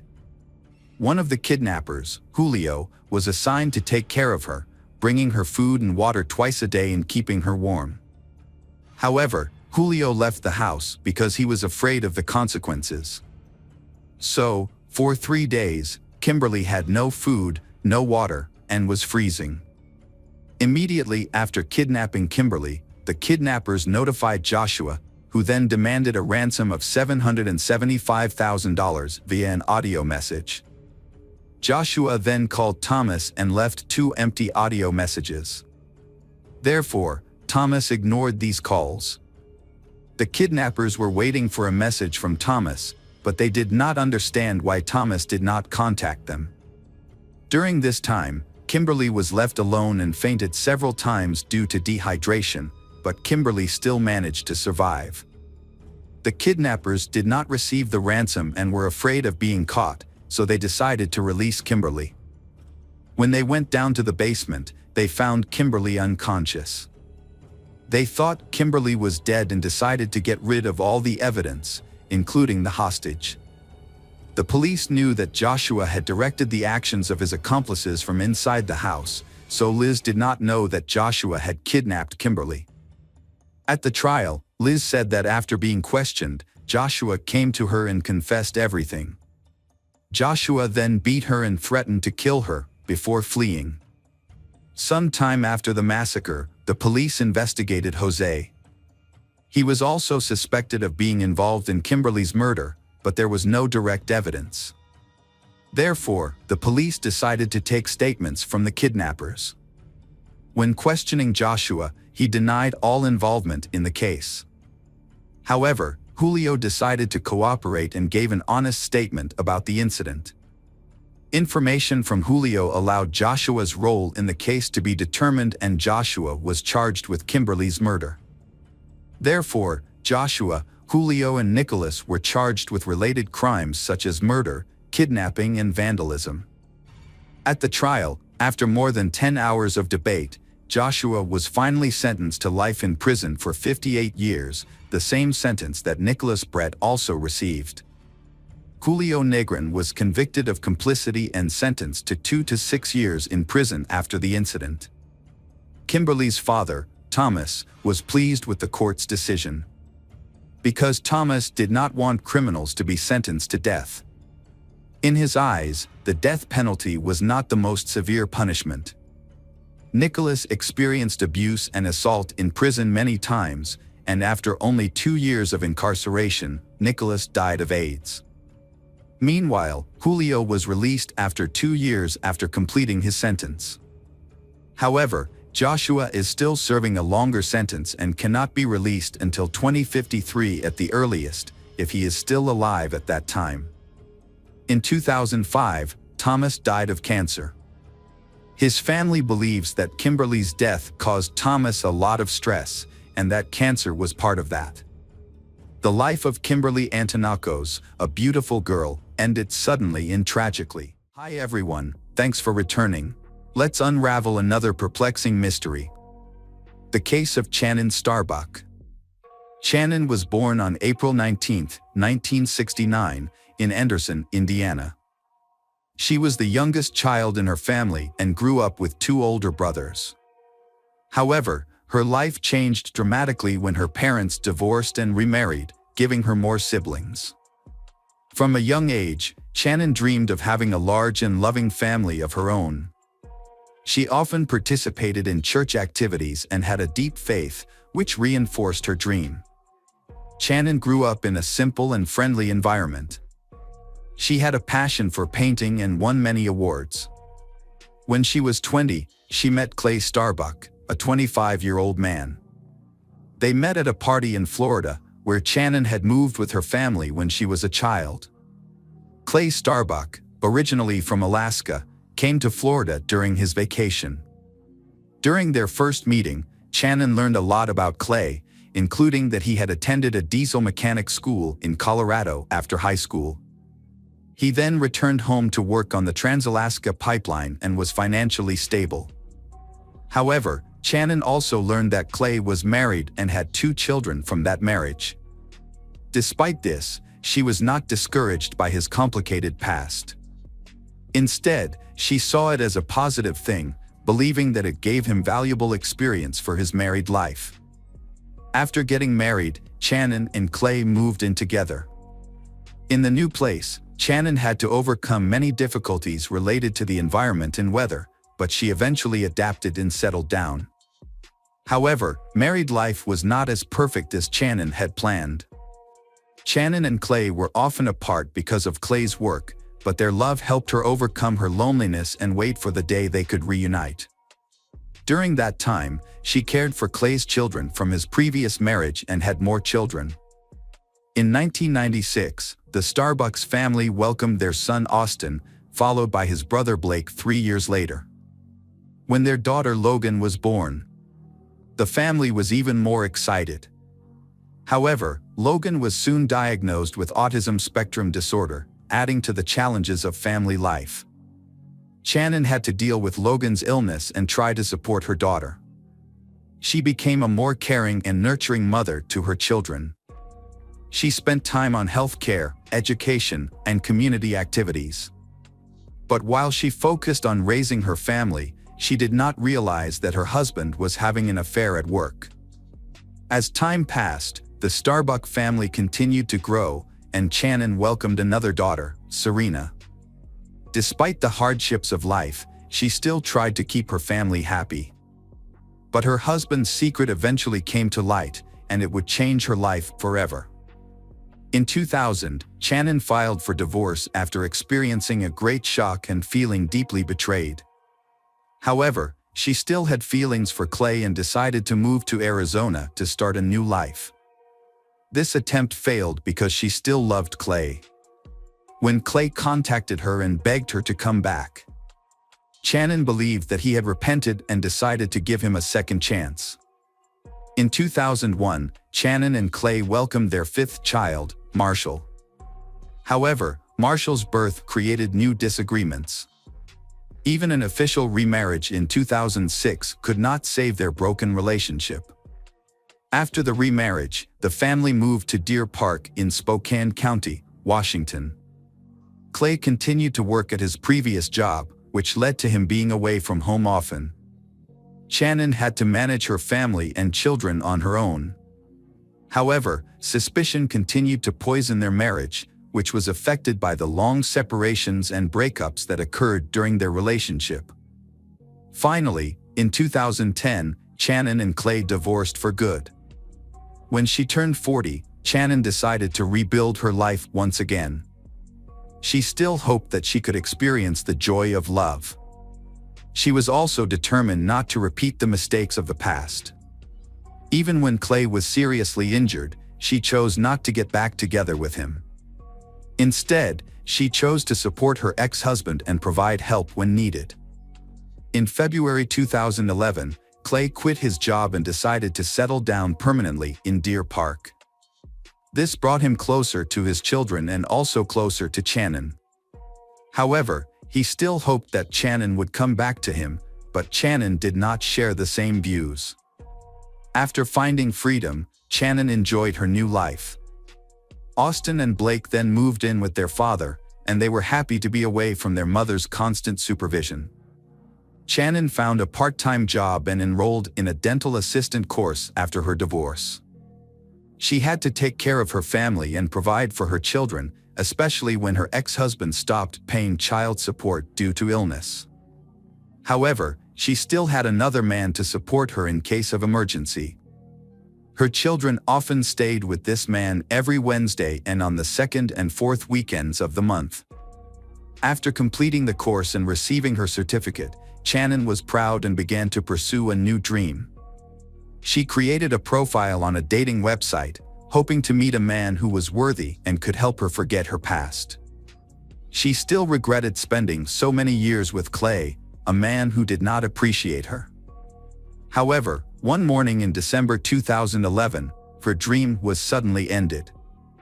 On December 2, 2011, the police were notified that Channon was unreachable.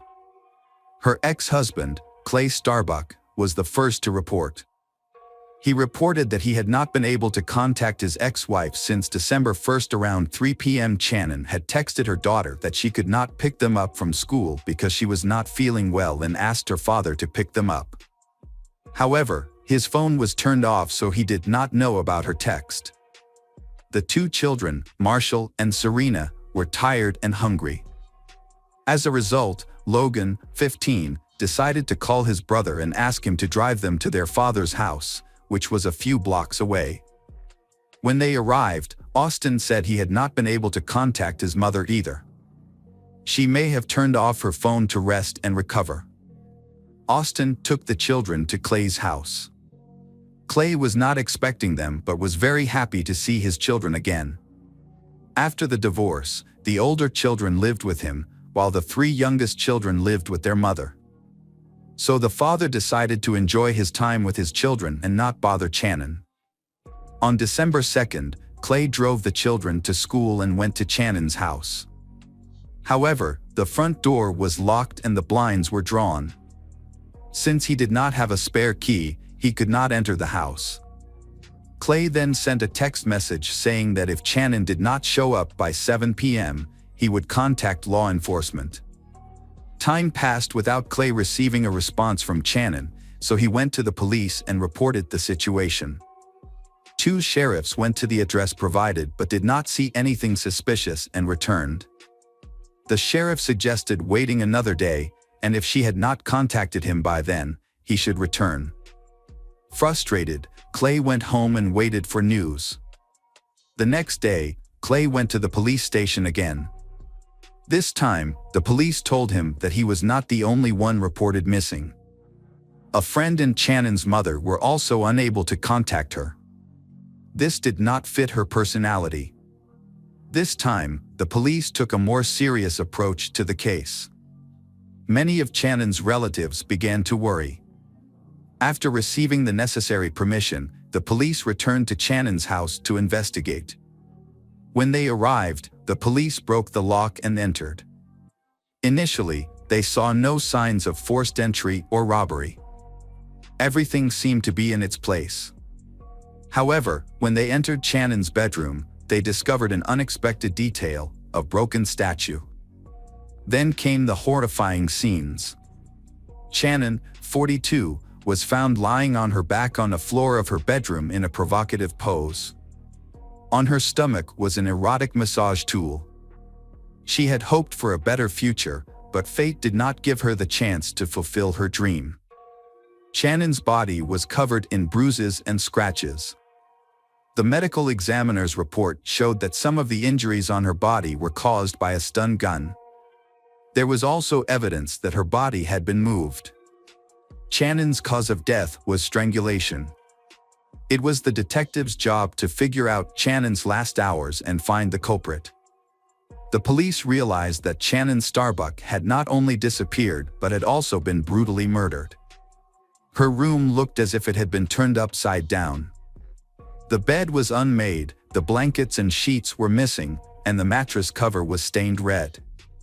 Shannon's cell phone and diary were on the dresser. Forensic experts focused on this room and examined all surfaces for fingerprints. Some surfaces had been wiped clean, but they found 12 latent fingerprints on the massager and the bathroom mirror. They also found many other traces in common areas for DNA analysis. Experts took samples from under Shannon's fingernails on her face and neck. Detectives suspect that Shannon was killed after she left the bathroom, then placed on the bed, and finally dragged to the floor. It is worth noting that the removed bed sheets were found in the washing machine, possibly intended to destroy evidence. The detectives needed to gather information about Shannon and her lifestyle. So, after the ex-husband calmed down, they questioned him. Clay explained that he and his ex-wife had an arrangement regarding child pickup and drop-off. Every morning, he picked up the younger kids and took them to school, and she picked them up after school. Clay said that on the morning of December 1st, his car broke down a few blocks from home. So he texted Shannon, asking her to take the kids to school. He then went home to wait for the car to warm up, thinking that would help it start. Around 11 a.m., he tried to restart the car but was unsuccessful. He gave up and went back inside to take a nap. During that time, his cell phone battery died. To back up his claim, he showed his correspondence with his ex-wife. At first, everything made sense. Furthermore, Clay was very cooperative, handing over his cell phone, DNA sample, and fingerprints. He also confessed that he was worried about Channon because the divorce had made her more vulnerable. In addition, he shared that because she was single, Channon had registered on a dating website and had many admirers. According to Clay, it is possible that Channon had several lovers at the same time. He believes that one of them may have caused her death. However, he could not name them specifically due to a lack of information. During the conversation, Clay sobbed. He explained that accepting the death of his ex-lover was very difficult.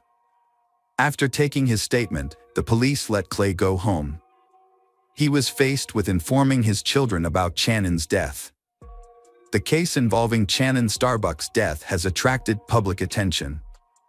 Investigators interviewed the Starbucks neighbors, focusing on details, especially reports of strange people and vehicles appearing outside her home in recent weeks. An autopsy was performed, and the report found that Starbucks suffered chest injuries consistent with the use of a stun gun. She also suffered 10 broken ribs. The injuries to her head and body were severe and likely caused by a blunt object. Because of the appearance of the injuries, it was difficult to determine the exact time of death. Scratch marks on her body indicated that she had been moved after she was killed. The medical examiner's report indicated that a soft object was used to strangle her, possibly a hand, a towel, or a sheet. A key clue in the case came from the body samples collected, including the DNA of a man, suggesting that the suspect may have been a close acquaintance of hers. Channon's family hopes the police will quickly find the culprit. Channon's ex-husband, Clay Starbuck, has cooperated fully with the investigation. He underwent a physical examination to look for any signs of injury on his body, but none were found. As detectives speculated that the culprit may have been injured during the struggle, there was no evidence of that. Channon's two sons, Austin, 21, and Blake, 18, were also examined. Austin had old cuts on his hands, but he explained that these cuts were from his job at a window factory. In conversations with the two brothers, detectives established some important facts. They learned that their mother often dated men after the divorce, which made them unhappy. The brothers also said they had seen intimate photos on their mother's laptop, which led them to suspect that their mother may have been murdered by a lover.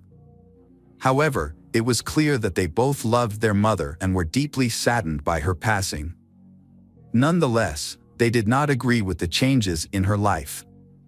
In a later interview, Clay was more specific.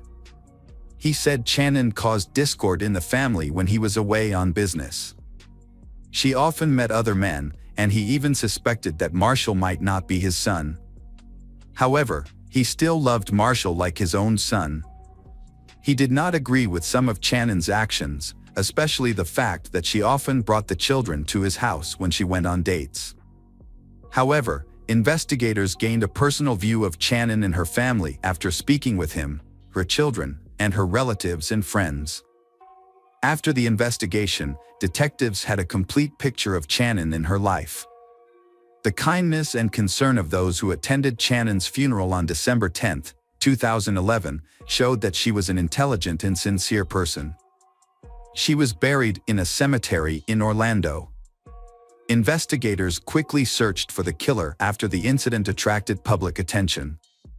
The suspect at that time was her ex-husband, Clay Starbuck. Police needed to verify his alibi to eliminate him as a suspect. When the first fingerprint results came back, detectives discovered that the fingerprints did not match any at the scene. Therefore, the police needed to gather more information about Clay Starbuck. They also took samples from his cell phone, laptop, and personal diary. At the same time, they also considered the possibility that other people were involved in the murder. After a thorough examination of Starbuck's cell phone, detectives added several names to the suspect list. One of them was someone Channon had connected with through a dating site. They discovered that a man named Tom Walker had scheduled a date with Channon on December 5th, a few hours before her death. They also discovered that Tom and Channon had been chatting openly and exchanging photos. Tom had asked Channon to pose for a photo with an adult toy, but she refused. Interestingly, Channon's body was later found in the exact pose Tom had mentioned. Tom was found within an hour and immediately became a suspect. He explained his activities on the day of Channon's death, which was confirmed by co-workers and surveillance cameras. John Wilson then scheduled a date with Channon on December 1st. It was clear from their correspondence that he was not looking for a serious relationship. However, the truth is that John Wilson used a fake name. His real name is John Kinlawn, who works in a completely different field and is married, so he had to keep it a secret. On the day of the incident, John Kinlawn postponed his morning meeting with Channon until later, citing a headache. In the end, the appointment did not take place. After his DNA sample was taken, he was released. His alibi was confirmed, even though his deception was revealed to his family. The investigation continued, and investigators uncovered some important evidence. When they searched Channon's phone, they asked the carrier for more information and discovered something significant. At 9:18 a.m. on December 1st, a 911 call was made from Channon's phone, but someone had deleted it from the call history. Thanks to a request from emergency services, investigators were able to retrieve the call. However, the call contained only crying and other noises before it was abruptly cut off. Investigators also discovered that after the initial call was unsuccessful, emergency services attempted to call back, but the call went to voicemail. GPS data from Channon's cell phone pinpointed her location at home on the day of her death. Notably, these events occurred after she dropped her children off at school and returned home. Therefore, the messages sent a few hours later could not have been from her. The perpetrator was trying to confuse the investigation. Additionally, this person had a close relationship with the Starbuck family. For example, he used a nickname for their youngest son in his correspondence. Upon closer examination of the information, Clay's statements became even more suspicious. He had a motive to end his ex-wife's life because he could not accept the reality of the divorce. Moreover, he had the perfect opportunity to do this because he knew her daily routine. To clarify the suspicion, the authorities decided to track Clay's car route again, this time using street surveillance camera recordings. The results showed that Clay's car was not broken down as he had claimed. Simultaneously, the results of a second DNA analysis from Channon's body matched exactly with Clay's sample. On the morning of December 1st, Clay sent a text message to his ex-wife, asking her to take the kids to school and saying that his car had broken down. While she was away, he entered her home and waited. During this time, he accessed her laptop and found personal correspondence that made him jealous and angry. When Channon returned home, a heated argument ensued that ended in violence. This explains why she was found in an unusual position. This may have been an act of revenge for her newly gained freedom. Clay then stayed at the house and impersonated Channon in text messages. It seems that he had long intended to harm his ex-wife. The words of a friend of Channon's took on new meaning for detectives. In one conversation, the friend mentioned that Clay and Channon's relationship was not normal. Channon confessed that she was fed up with Clay's constant control and criticism. She was afraid of divorce because she feared that he might one day hurt her. Between June and November 2011, Channon contacted the police several times, accusing her ex-husband of stalking her. She felt unsafe even in her own home and therefore did not trust anyone with a key. She eventually managed to obtain a restraining order against Clay, so their communication was limited to text messages. A careful examination of Channon's diary makes it clear that she was not only afraid of her ex-husband but also believed that he was turning the children against her. Clay fabricated lewd stories and portrayed her as promiscuous. The children's reaction to their father's arrest on February 6, 2012, is therefore not surprising. They refused to believe his involvement. The children were unfazed by the fact that a tracking program was found on Channon's laptop and a hard drive labeled Channon's desktop was found in Clay's home, along with printed correspondence. The older children doubted the authenticity of the DNA analysis, believing that the accusations against their father were unfounded and that the case was fabricated. However, the views of law enforcement and other relatives were different. The prosecution was convinced of Clay's guilt, relying on a large amount of physical and testimonial evidence. In June 2013, justice prevailed, and Clay Starbuck was convicted of first-degree murder with aggravating circumstances and disrespect for human remains. He was sentenced to life in prison without the possibility of parole. In 2015, Clay's attorney filed an appeal of the sentence, but it was denied. To this day, Clay remains behind bars at the Airway Heights Correctional Facility in Spokane County. Channon's loved ones mourn her sudden passing, but their hearts are even more broken by the thought that her children sided with their father. He was so obsessed with his ex-wife that, in his quest for revenge, he forgot the consequences, leaving his children orphaned. Welcome back, detectives. Let's dive into another horrible case. The case of John Parker. John Parker was born in 1970 in Indiana, United States, to a middle-class family and have a brother.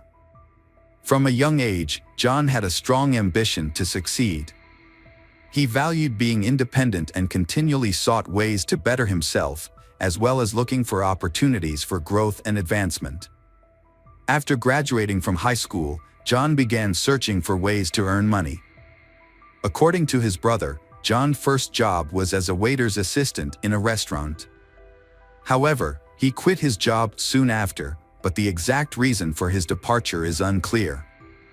Undeterred, John quickly found a new job that offered more freedom, allowing him to explore and develop his passion for pursuing a career in sales. John started working as a door-to-door salesman for Kirby vacuum cleaners. Initially, his family teased him, but he soon demonstrated his capabilities to everyone, and he also found his purpose in life. By the end of his first year, John had become one of the company's top salesmen, and he was eager to continue achieving more. John worked extremely long hours, typically between 12 to 16 hours a day. As a result, he became a top sales performer, earning recognition at company meetings. John's success also made him a source of inspiration and guidance for his fellow salespeople. During this time, he met Judy, a 20-year-old woman from a low-income family in Texas. Judy was born in October 1969. She was confident, extremely, and outgoing. Although John wasn't planning to hire any additional salespeople at the time, but she was able to convince John that she had what it took to achieve great success in sales. Judy's past was marked by significant life events. With her parents' consent, she had gotten married at the age of 14 and had 2 children, Christina and Daniel Hicks, but it ultimately ended in divorce. When she met John, she was determined to start a new chapter in her life. John decided to give Judy a chance, taking her under his wing as a mentor in vacuum cleaner sales. Not only did Judy prove herself as a valuable member of the sales team, but she also won John's heart. As time passed, they began to date. John's life was thriving, both personally and professionally. He has built a solid reputation for his sales and training abilities, and most importantly, he has the love and support of his wife Judy. John expanded on his experience by starting his own business in Michigan, specializing in selling and servicing Kirby vacuum cleaners. He also offered training sessions for salespeople, sharing his personal secrets and enthusiasm that had made him successful in the industry. John's company quickly rose to the top in the area, and he credited his success to Judy's support. After establishing his career, John and Judy got married in 1992. The couple had 2 daughters, Tiffany and Erica. As John's business continued to thrive, they relocated to better homes, providing their children with access to excellent schools, luxury cars, and regular vacations. Initially, John had a very good relationship with Judy's stepchildren, Christina and Daniel. Christina was a sweet girl, while Daniel was more energetic and mischievous. The family enjoyed a comfortable life, thanks to John's growing wealth. He openly showcased his success to motivate the young salespeople he trained, demonstrating the potential rewards of hard work and determination. However, as Judy's children entered their teenage years, problems arose. Christina associated with a group of friends who had unhealthy habits, and as a result she started drinking with them. According to some reports, Christina has also used drugs. Meanwhile, Daniel, 13, often appears angry and doesn't seem to fit in with his friends. On one occasion, Daniel took John's car and recklessly drove around the neighborhood with friends, damaging several mailbox posts. The next day, John visited each affected house, compensating the homeowners for the damage, to prevent them from filing a police report about the boys' actions. Around this time, John was also summoned to Daniel's school that the boy had misbehaved and they needed to discuss the issue. John and Judy's relationship became strained after he got into a physical altercation with Daniel. After 9 years together, Judy took her family to Texas to visit her childhood home and meet her brother. During the trip, Judy confided in her brother about her troubled marriage and John's mistreatment of her children. However, the situation was more complex. Judy's older children were misbehaving, and she took their side, which added to the tension. Things escalated when John suspected Judy of having an affair with one of his employees. John installed cameras in the office to gather evidence. When he obtained proof of Judy's infidelity, his life was turned upside down, and his demeanor changed drastically. He began to drink heavily, which led to intense arguments with Judy and rough treatment of their children. One incident involved his daughter Tiffany, who was beaten with a belt for not bringing her homework to school. When her teacher noticed the marks the next day, she reported it to social services. Before they arrived, John warned the 4 kids that if they wanted to maintain their luxurious lifestyle, they should say nothing about the beating. Consequently, Tiffany blamed her stepbrother Daniel. John's bad mood not only affected his family but also his employees and clients, who suffered from his outbursts of rage. To keep Judy away from her lover, John moved the family to an exclusive area in Crown Point, Indiana. Despite his hopes for a fresh start, things did not improve. Judy started to improve her appearance by losing weight and changing her look, while John let himself go, growing his beard, smoking, and wearing only jeans. He became increasingly distracted. The business struggled due to John's condition, nearly going bankrupt and forcing him to sell his boat to stay afloat. Office rumors swirled about Judy's alleged affair with Jeff, John's right-hand man, fueling more arguments. At one point, Judy told John she wanted a divorce, but it wouldn't be straightforward. John felt he had given Judy everything, rescuing her from poverty, accepting her children, and showering her with luxuries. When love turns to resentment, he began cutting off Judy's financial sources. John made it clear that if she left, she would leave with nothing, and he had a secret recording of her infidelity with the office employee. This was the situation at the start of 2003. The tension between John and Judy affected the children, whose behavior worsened. Even Tiffany was grounded during the holidays for starting a fire on school grounds with a friend. The arguments finally ended on Thursday, April 17, 2013, when John and Judy went out to dinner. They were likely looking for a way to resolve issues and reduce the tension between them. After dinner, the couple called home to check on their kids and told them they would be back soon. Then, Christina asked them to stop by the office because she had left a school notebook there. As John and Judy left the restaurant, John decided to bring the leftover dinner to Jeff, who was supposedly working late at the office. John and Judy arrived at the office, located in a deserted industrial area. Just before 10 p.m. John went inside to talk to Jeff, while Judy picked up Christina's notebook and returned to the car. A few minutes later, John came out of the office and opened the rear door on the driver's side of the car to look for something. Suddenly, two loud bangs were heard, and John collapsed on the ground. Judy and Jeff immediately called 911. Police and medical units arrived at the scene within minutes. Unfortunately, John, 33 years old, had been shot in the back of the head and was pronounced dead at the scene. When questioned by the police, Judy, who was inside the car when the incident happened, was unable to provide much information. Judy said she was sitting in the car when John came out of the office and opened the back door on the driver's side. Immediately, she heard two loud shots. Judy's reaction was to hide behind the seat. When she finally lifted her head, she caught a glimpse of a man in dark clothing running away from the car. Initially, it seemed like a robbery because John's wallet was missing. However, as investigators examined the scene more closely, they began to have doubts. John and Judy hadn't told anyone they would be there, which raised several questions. What were the chances of a random robbery in a deserted industrial are very rare. If the motive had been robbery, it's puzzling that the perpetrator would first kill John and then take his wallet. This is especially confusing since John was visibly wearing a valuable gold Rolex and other easily accessible jewelry. Typically, thieves would thoroughly search the victim's pockets in such situations. The fact that this didn't happen raises more questions than answers.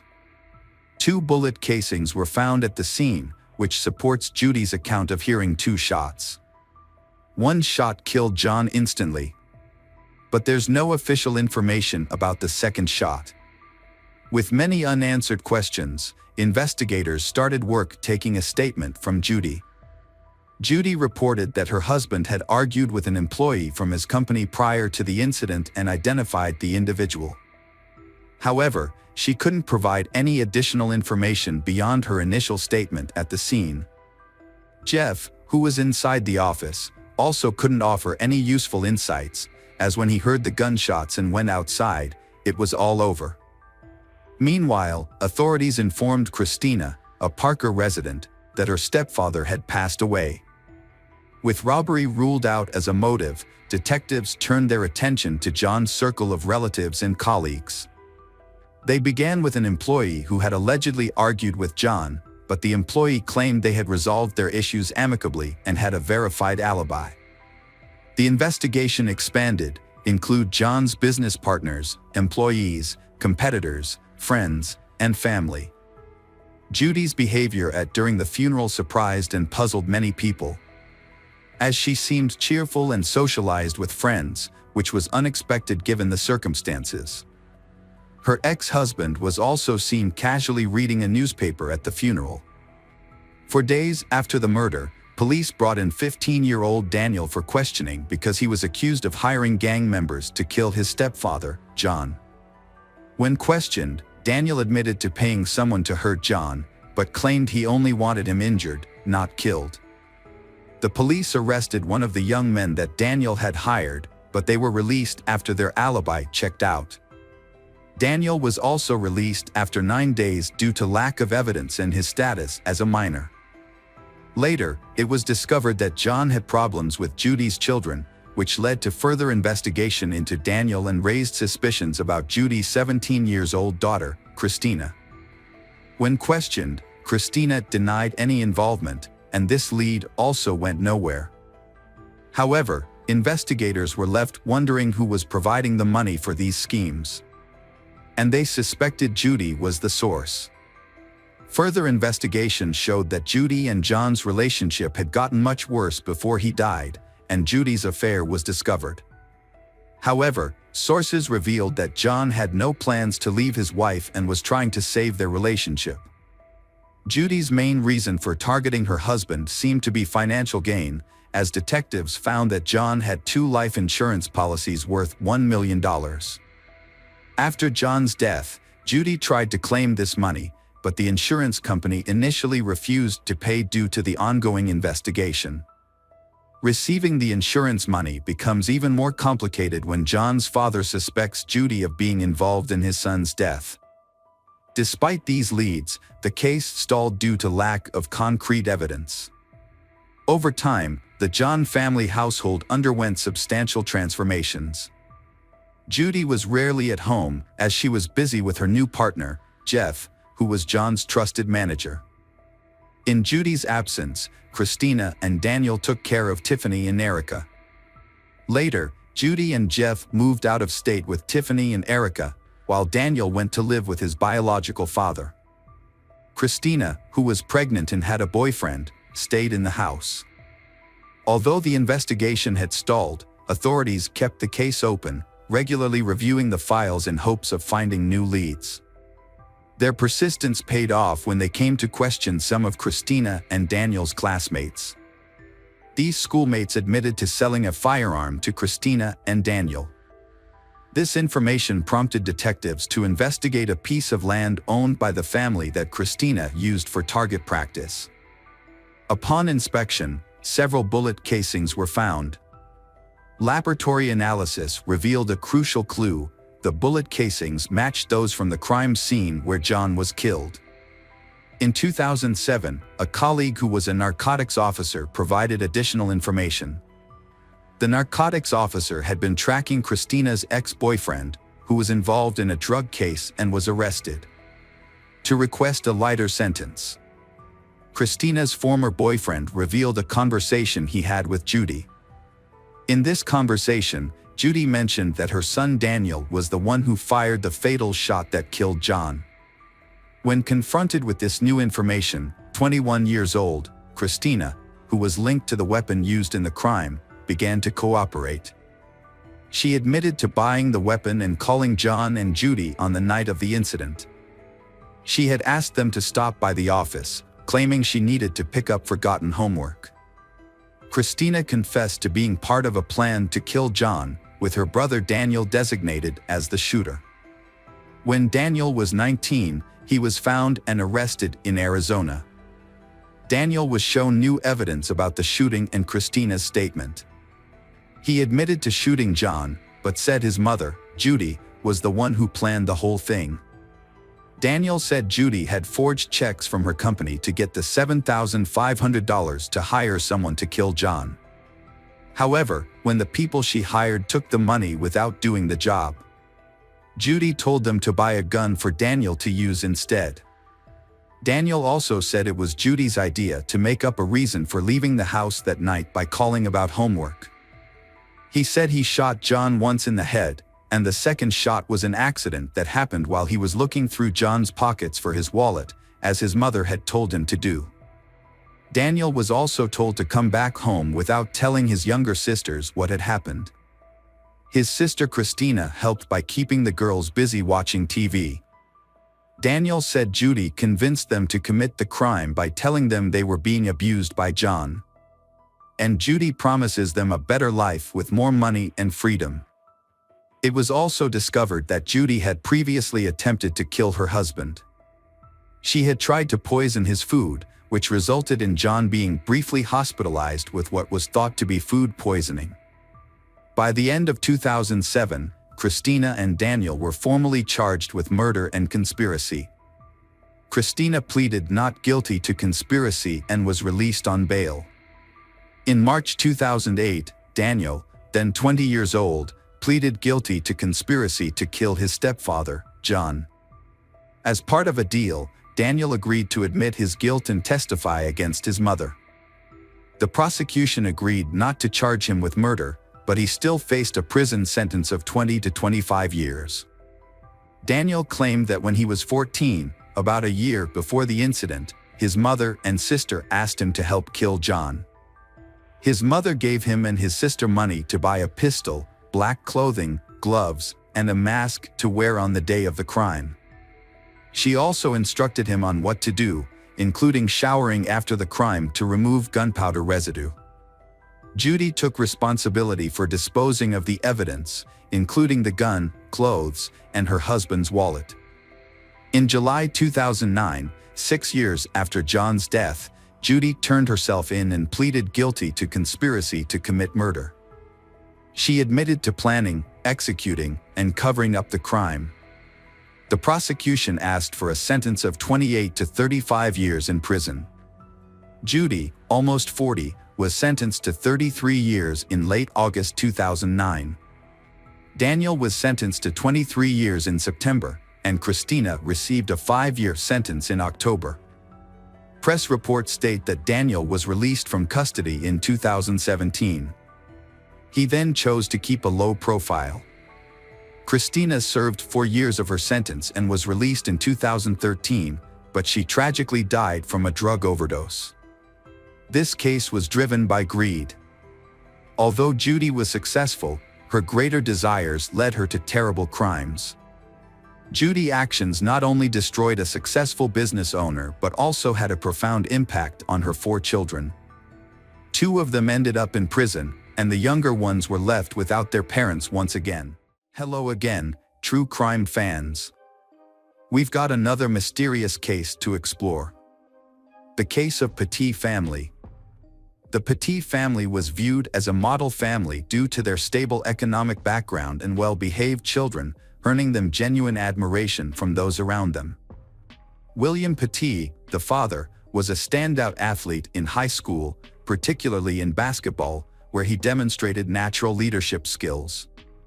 He was also the top student in his class, going on to earn a law degree from Dartmouth University. However, William's true passion lay in helping others, caring for the sick, and making a positive impact on the social.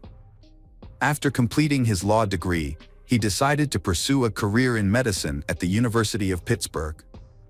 It was during his 3rd year of residency at the Children's Hospital of Pittsburgh that William met Jennifer Hawk, a nurse specializing in oncology and co-director of the Health Center for a pre-graduate internship program. They fell deeply in love, with those who knew them confirming that they were perfectly suited for each other. The couple got married in 1985. 4 years later, they had their first daughter, Haley. Her birth inspired them to have a large family, which prompted them to purchase a house in Cheshire, Connecticut. On November 17, 1995, their second daughter, Michaela, was born. Following childbirth, Jennifer resumed her work as a nurse and internship co-director. However, she was later diagnosed with multiple sclerosis, a chronic disease with no cure that would follow her for the rest of her life. Her family remained supportive throughout. At 10 years old, Haley started raising money for the Multiple Sclerosis Society, generating significant funds over time. Michaela also performed well academically. And when Haley went to college, Michaela planned to take over the fundraising efforts so she could continue supporting their community. The summer before, Michaela had learned to cook and she enjoyed preparing meals for her family. Tragically, this daily activity leads the family to an encounter with a criminal. One July evening in 2007, Michaela was preparing dinner, but she needed additional ingredients. She and her mother went to the nearest market, where they coincidentally encountered Joshua Komisarjevsky, a man recently released from prison. Joshua had experienced a traumatic and complicated childhood. He was born to teenage parents. He was put up for adoption a week after birth and adopted by the Komisarjevsky family, renowned artists in Europe known for their strict and religious upbringing. Joshua had a high IQ, but struggled in school, prompting his parents to decide that homeschooling was a better option. During his trial, Joshua revealed that he had been sexually abused by a cousin in his childhood, but his family chose not to address the issue. This traumatic experience contributed to the development of his rebellious personality.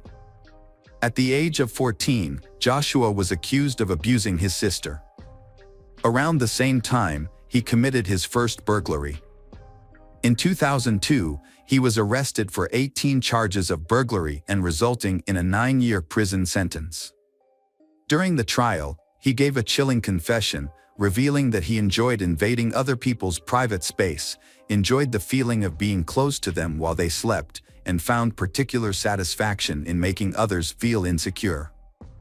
Released on parole in 2007 at the age of 27, officials deemed Joshua a danger to society, describing him as a perverted individual and disturbing behavior.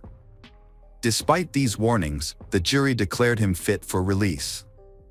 Following his release, Joshua stayed in a residence for ex-convicts, where he met his accomplice, Stephen Hayes. Hayes had spent a significant portion of his life in prison, starting with his first incarceration at the age of 16 in 1980. He was frequently arrested for violent robbery and burglary, and after being sentenced in 2004, he was granted parole in 2006, which led him to the same halfway house where he met Joshua. On July 22, 2007, Joshua trailed Michaela Petit and her mother as they traveled to a nearby market to purchase. He paid close attention to and noted specific details about Michaela's vehicle, facial features, and blonde hair. After completing their shopping, Michaela and her mother returned home, having no knowledge that Joshua had been following them. Later, Hayes sent Joshua a text message indicating he was impatient to start and needed a drink soon. Hayes asked if their plan was still on, to which Joshua confirmed to be yes. When Hayes asked how much longer he had to wait, Joshua told him he was busy putting his child to bed and advised Hayes to be patient. Hayes responded by expressing his eagerness to proceed. Meanwhile, Joshua secretly follows the Petit family in his car to find out the exact location of their house. The whole family was enjoying a nice dinner together, but they unaware that it would be the last time they would all be together.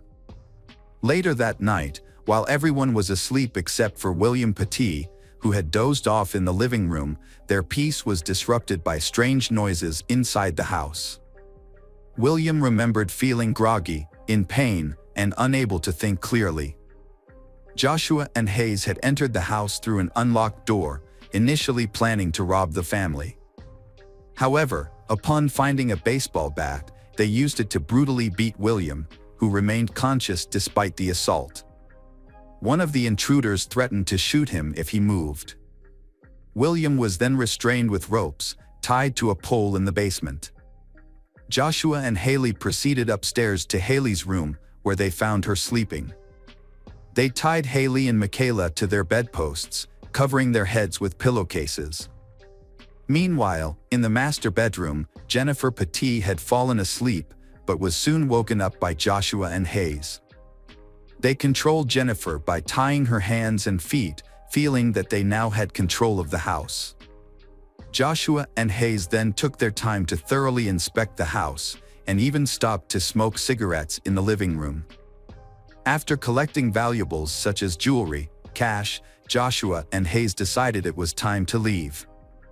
It seemed the Petit family's ordeal was finally over as they heard the burglars leave the house. However, their nightmare was far from over. Joshua and Hayes sold the items at a pawn shop, but after realizing they hadn't made as much money as they expected, their greed drove them to return to the house.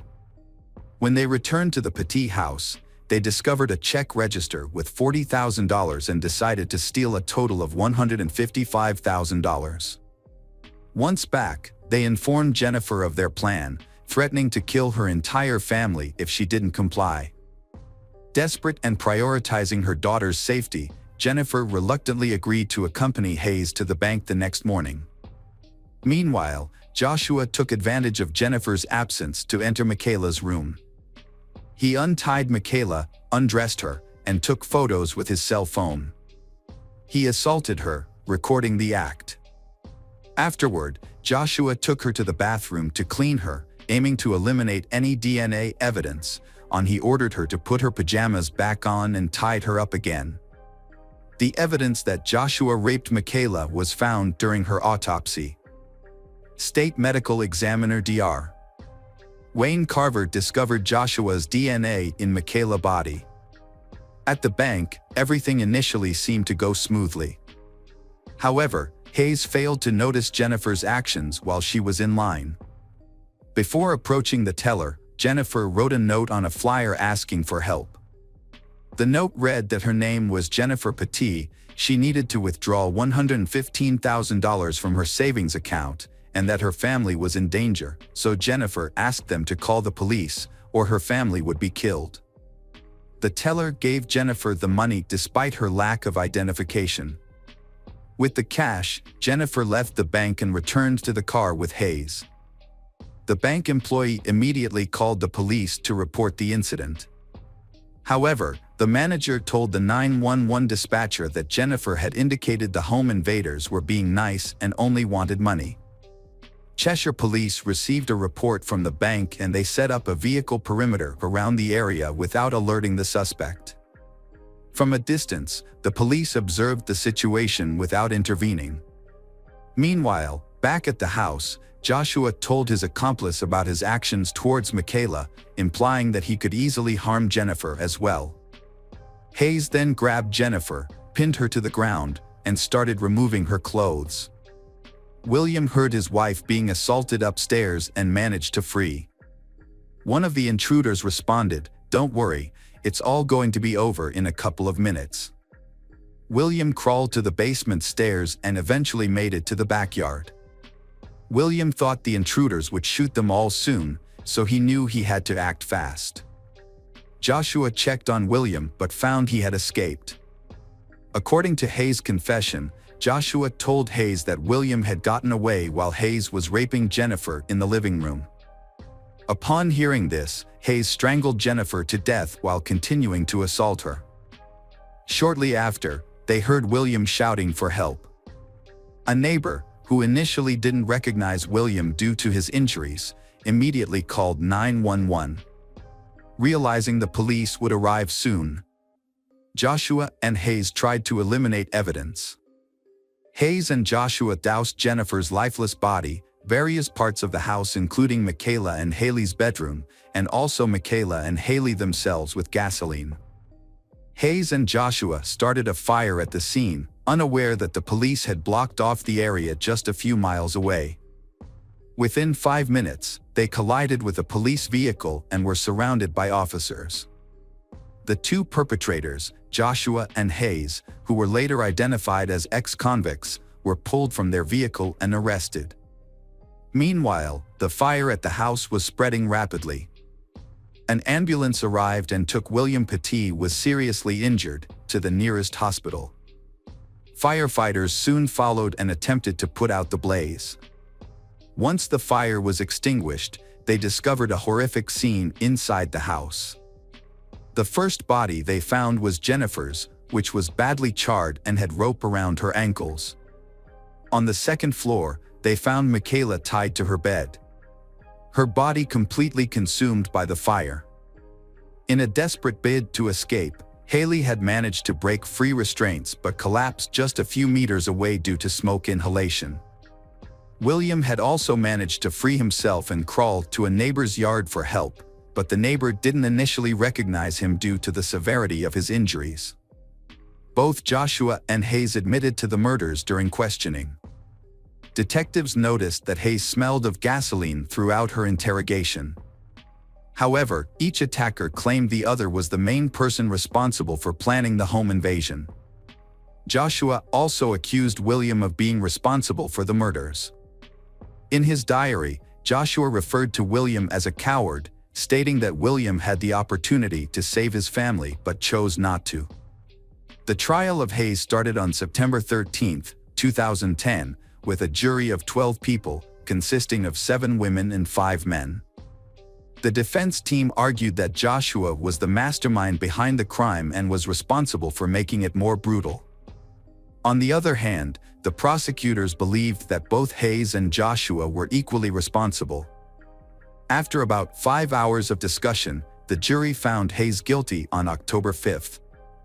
The sentencing phase began on October 18th, but the jury was initially torn between recommending life imprisonment or the death penalty. Hayes' defense team argued that life imprisonment without parole would be a harsher punishment. However, on November 8th, the jury decided to recommend the death sentence for Hayes. Before the trial, Hayes had tried to negotiate a plea bargain for a life sentence, but the prosecutors wanted the death penalty. On December 2, 2010, Hayes apologized for the pain he caused the Petit family. He stated that death would be a welcome relief and hoped it would bring some peace to those he hurt. Judge John Blue sentenced Hayes to 6 death sentences and 106 additional years for other crimes. However, when Connecticut abolished capital punishment in 2015, Hayes' death sentence was changed to life imprisonment. The trial of Joshua Komisarjevsky began on September 19, 2011. His lawyers offered a guilty plea in exchange for a life sentence, but prosecutors sought the death penalty. They argued that Hayes was the one who directed Joshua. Joshua was found guilty on October 13, 2011, and the jury recommended the death penalty on December 9, 2011.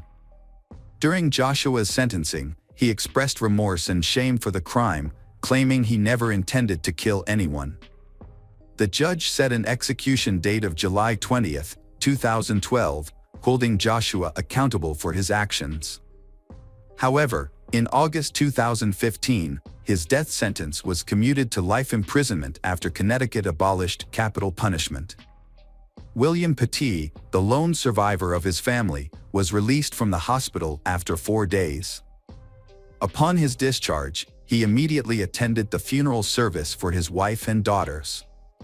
Overwhelmed with guilt and grief, William struggled to come to terms with the devastating reality that his loved ones were truly gone forever. Hello friends, welcome to our channel. Today we're going to take a look at another horrible case with you.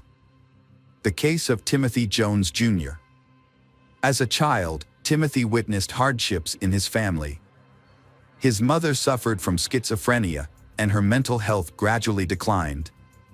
Eventually, she had to leave home to receive constant care. When Timothy was 20, his father moved with him to his grandmother's house.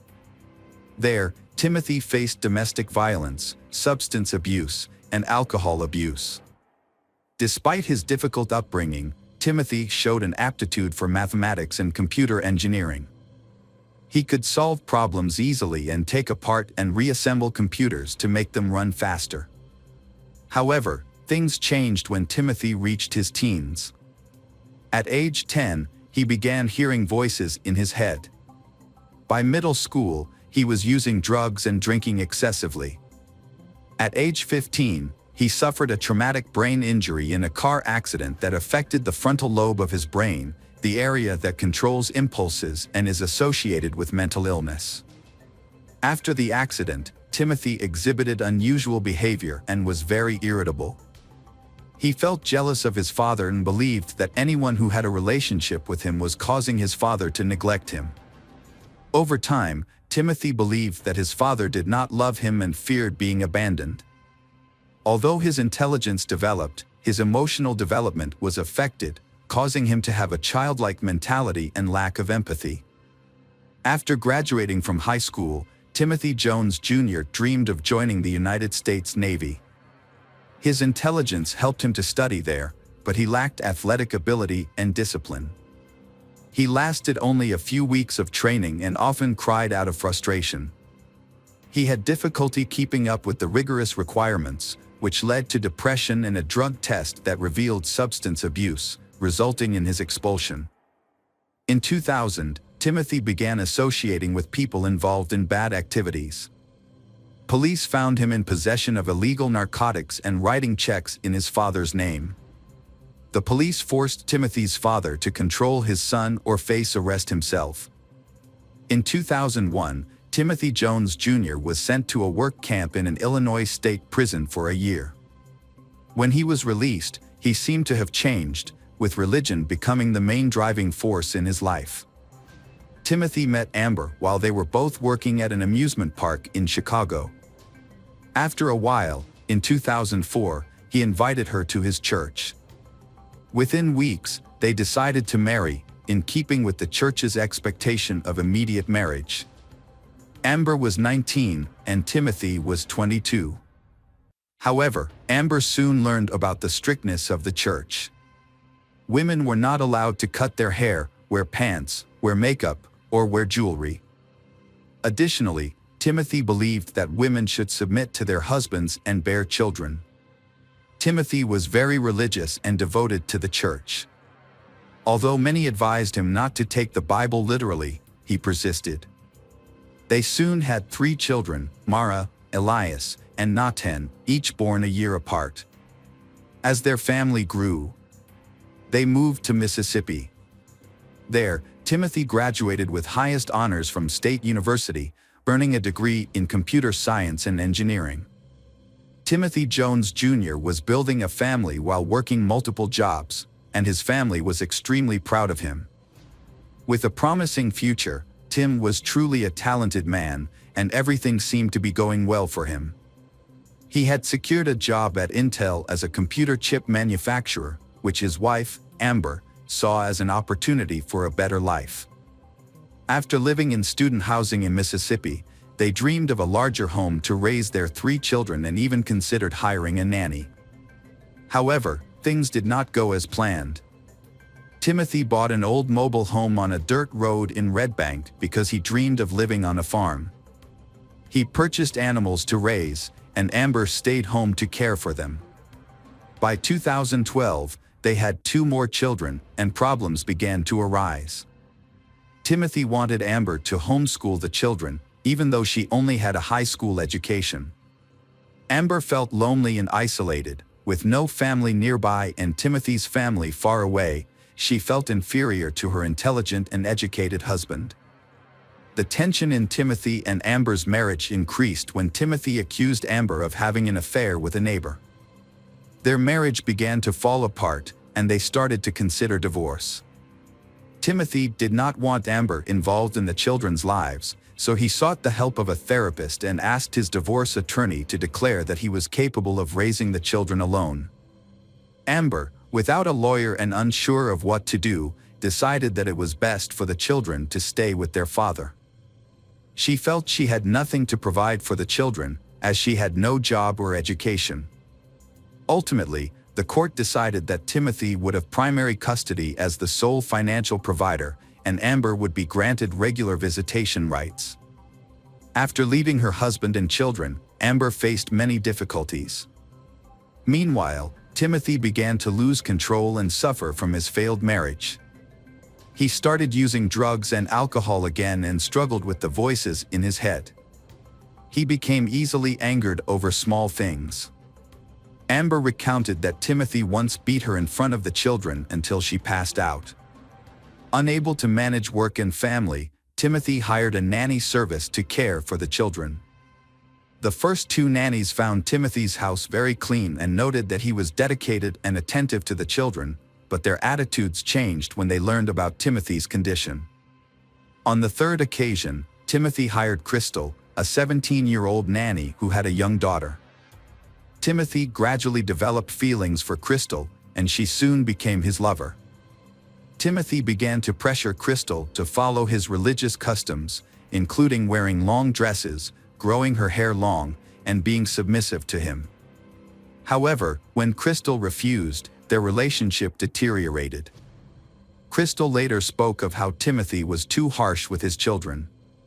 He forced them to stand on their toes for hours, believing it was good for their weak bodies. Crystal eventually left after witnessing Timothy trying to hit her young daughter. After Crystal left, Timothy hired another nanny. The new nanny noticed a major change in Timothy's home. Once clean, the house was now littered with trash and dirty clothes, and there were even cockroaches. Over time, Timothy became increasingly violent and punished his children daily. He imposed a restricted diet, feeding them only oatmeal throughout the day and limiting them to 1 meal. In August 2014, the nanny contacted South Carolina Social Services to report conditions at Timothy's home.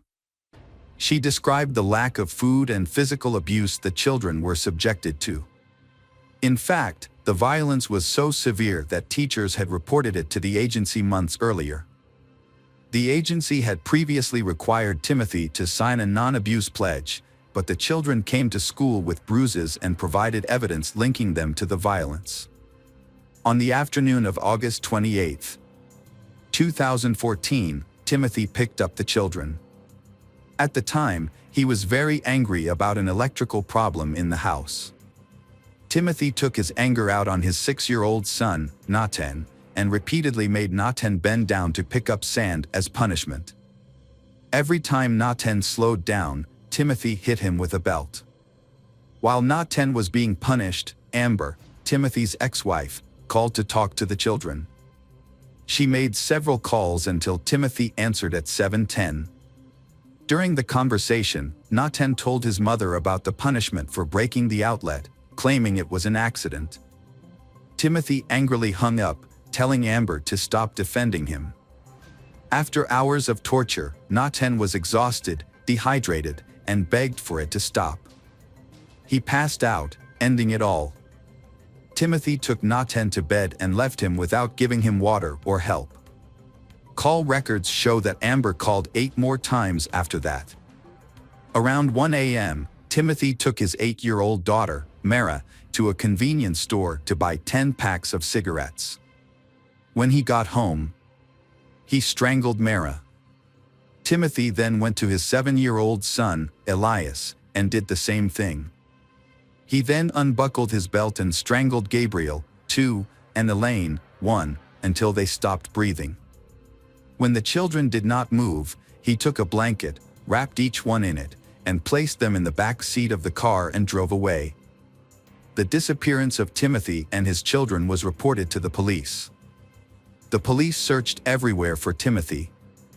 Fortunately, a police officer stopped his car. As the police approached the car, they immediately detected a foul odor inside. They also noticed that the carpet appeared to have been recently cleaned with bleach. The sheriff asked the driver, Timothy, for identification and license plate number and observed that Timothy appeared to be under the influence of drugs. After checking Timothy's information, the police discovered that he was wanted in South Carolina for a child welfare issue. When asked about the whereabouts of his children, Timothy initially said he had no children, but later mentioned that he had 3 children living in South Carolina. The officers asked for Timothy's relatives' phone numbers to verify the children's safety. After making the call, they immediately arrested Timothy. As Timothy was placed in a patrol car, he became emotional and began telling officers what he had done to his children. He confessed to killing his 3 children for ulterior motives. Timothy explained that he felt very sad and angry when he saw one of his sons playing with an electrical outlet, so he strangled his son until he lost consciousness. Timothy did the same to his other son and his older daughter. He strangled his daughter until she turned blue. In another account, Timothy claimed that his son was trying to hurt him when he saw him playing with an electrical outlet, which prompted him to kill him. In one recording, investigators heard a discussion about Timothy Jones Jr. subjecting his 6-year-old son, Nathan, to hours of punishment. This was because Nathan had accidentally turned off an electrical outlet in the living room. Timothy said he put Nathan to bed afterwards, but when he checked on him, he found him dead. When asked why he did this, Timothy said he heard voices in his head and believed his children were plotting against him. He also thought his children would be happier if they went to heaven. So he decided to kill all of them. After killing his children, Timothy traveled throughout the Southeast with the bodies of his 5 children covered in blankets in his car. He eventually dumped them in a remote wooded area in Alabama. In a second statement, Timothy said Nathan's punishment had gotten out of hand. When he went to Nathan's room, he found him dead. Not knowing what to do, Timothy decided to end the lives of all his children. After an autopsy, pathologists were unable to determine a definitive cause of death. However, they theorized that Nathan may have been too weak from the excessive punishment Timothy had imposed on him, making it easier to kill Nathan. Investigators questioned Timothy's actions, particularly why he did not call 911 immediately after the incident. Instead, he attempted to conceal and dispose of his children. Timothy later led investigators to where he had dumped the children's bodies that same day. The remains of the 5 children were found on September 10th. On September 11th, evidence from Timothy's car was collected and turned over to South Carolina authorities. Some of the evidence included family photos, children's clothing, children's drawings, letters from his mother to the children, Timothy's college diploma, and his passport. Notably, Timothy Jones Jr.'s handwritten notes included a list of actions related to the disposal of the bodies, such as moving the bodies, grinding the bones into powder or small pieces, burning the bodies, and preparing necessary items such as camping equipment, gas, and muriatic acid. On September 13, 2014, Jones was admitted to a correctional institution and placed in a special cell separate from the general population. Since then, he has been evaluated by mental health experts, including psychiatrists, clinical psychologists, and forensic specialists. Opinions among these professionals varied. Some diagnosed him with schizophrenia, bipolar disorder, schizoaffective disorder, or a personality disorder. They suggested his mental state during the crime might have been worsened by drug use and a traumatic brain injury he sustained at age 15, which could have contributed to underlying psychosis. These theories were presented to the jury during his trial. Conversely, other specialists argued that Timothy was mentally competent and that his attempts to hide evidence, including his children, showed he knew his actions were morally and legally wrong. His internet search history indicated he understood what he was doing and how to do it. The prosecution argued that Timothy succumbed to the pressures of a failing marriage and the challenges of raising 5 young children. According to his statements, the catalyst for his actions was his wife's alleged infidelity with their neighbor, who is now her husband. She testified that she did not commit adultery and that her relationship with the neighbor began only after her divorce. The trial occurred in late May 2019, featuring weeks of intense testimonies and evidence against Timothy. The crime is considered one of the most horrific murders in South Carolina's history. Mara's last words to her father were, "Daddy, I love you." When police searched the house, they found Nathan's favorite Toy Story toy broken into pieces. Nathan appeared to have been the most severely punished. Nevertheless, all testimonies agreed on one thing: the children loved their father. On June 13, 2019, after 2 hours of deliberation, Timothy Jones Jr. was sentenced to death. He is currently in solitary confinement at a correctional institution, wearing a green jumpsuit that identifies him as a death row inmate. This tragic case ended the lives of innocent children because of marital issues, with both the father and mother making irreversible mistakes. Hello again, true crime fans. We've got another mysterious case to explore. The case of Isla Reynolds. Isla Reynolds was born on April 4, 2010 in Waterville, Maine, USA. She is a beautiful girl with blonde hair, blue eyes, and a cute smile. Her parents, Trista Reynolds and Justin DiPietro, had a brief relationship in the summer of 2009, which resulted in Trista becoming pregnant. However, Justin suspected that he was not the father of the child. When Trista gave birth to Isla, Justin took a paternity test in July 2010, which confirmed that Isla was his daughter. As a result, he was ordered by Child Protective Services to pay child support in December of that year. Trista and Justin agreed that Isla would be raised by Trista. Trista and her daughter live in Portland. It wasn't until mid-2011, after Isla's first birthday, that Justin began visiting her. He lived an hour and a half away, and Justin would visit Isla during the day. Trista and Justin agreed that Justin could take Isla out, but not stay overnight. After a while, Trista got a new boyfriend, Raymond. Trista became pregnant, and in 2011, the family welcomed a new member. Trista would raise both children. Everything changed on October 13, 2011, when Trista met with Child Protective Services. The details of the complaint that led to the meeting remain unclear, but it is known that Trista had a substance abuse problem. That day, officials gave Trista a choice. Trista would go to rehab, or she would lose custody of the children. Trista immediately entered a 10-day rehab program and left her daughter with her mother and sister. Trista was determined not to lose custody. By October 2011, Justin had seen Isla about 5 to 10 times. However, just 4 days after Trista began rehab, on October 17, Justin and his family decided they wanted to take custody of Isla. Justin's mother, Phoebe DiPietro, contacted Child Protective Services and was approved to adopt Isla. Child Protective Services quickly notified Trista's relatives of their decision. After being granted permission, Justin and his family picked up Isla but did not know her exact address. Child Protective officials provided the location through police officer Charles Weaver, who accompanied Justin and Justin's mother Phoebe to the home of Isla's aunt, Jessica. Justin's mother Phoebe waited in the car while Justin and the police entered the house to pick up Isla. A tense situation occurred. Isla's mother Jessica begged the police not to take Isla away and warned that she would not hand over the child to anyone. The police observed that Isla was very happy, constantly laughing and playing. However, when Justin appeared, Isla began to cry and tried to move away from him. Despite this, the police officer still handed the child over to Justin.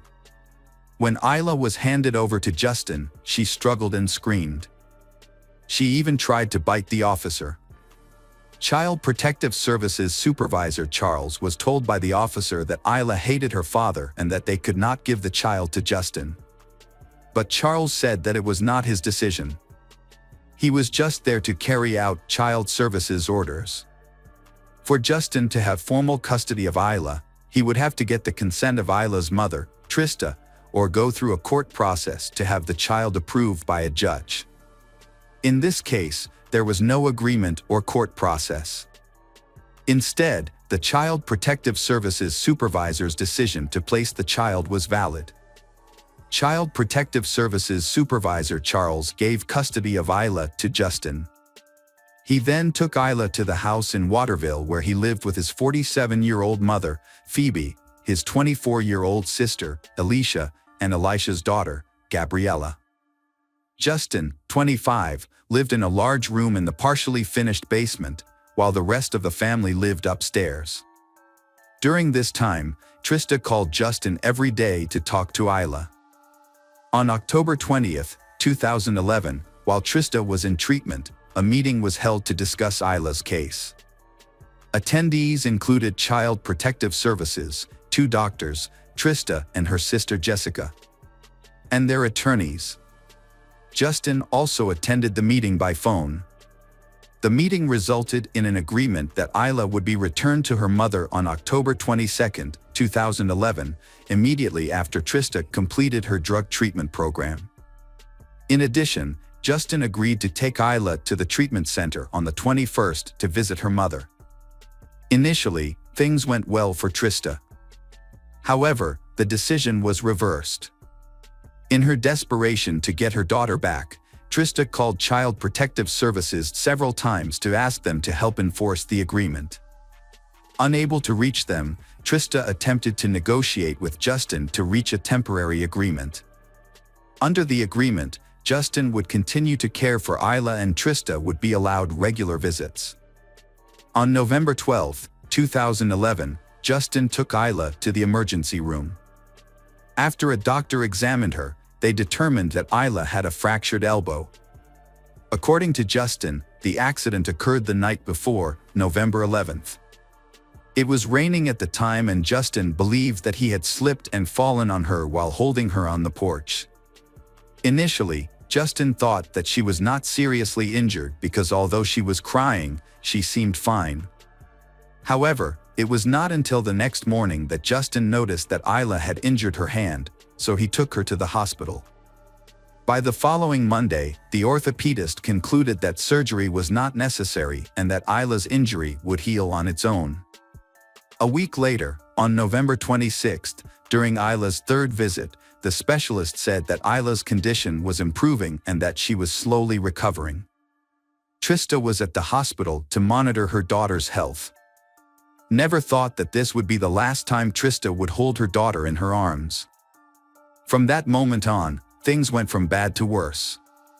Tired of fighting over custody, visitation rights, and even the right to talk to her on the phone, Trista filed a lawsuit to gain custody of her daughter. On December 15, 2011, Trista filed a lawsuit for custody of Isla.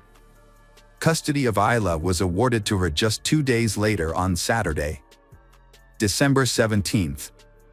Justin called the police in the morning to report Isla missing from his mother's house, where he was staying with his girlfriend Courtney Roberts and sister Alicia. Justin assured them that the police had put Isla to bed the night before and that when they woke up, Isla had disappeared early that morning.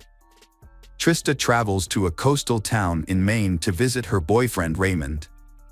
She falls asleep on the couch while Raymond's father, Robert, drives.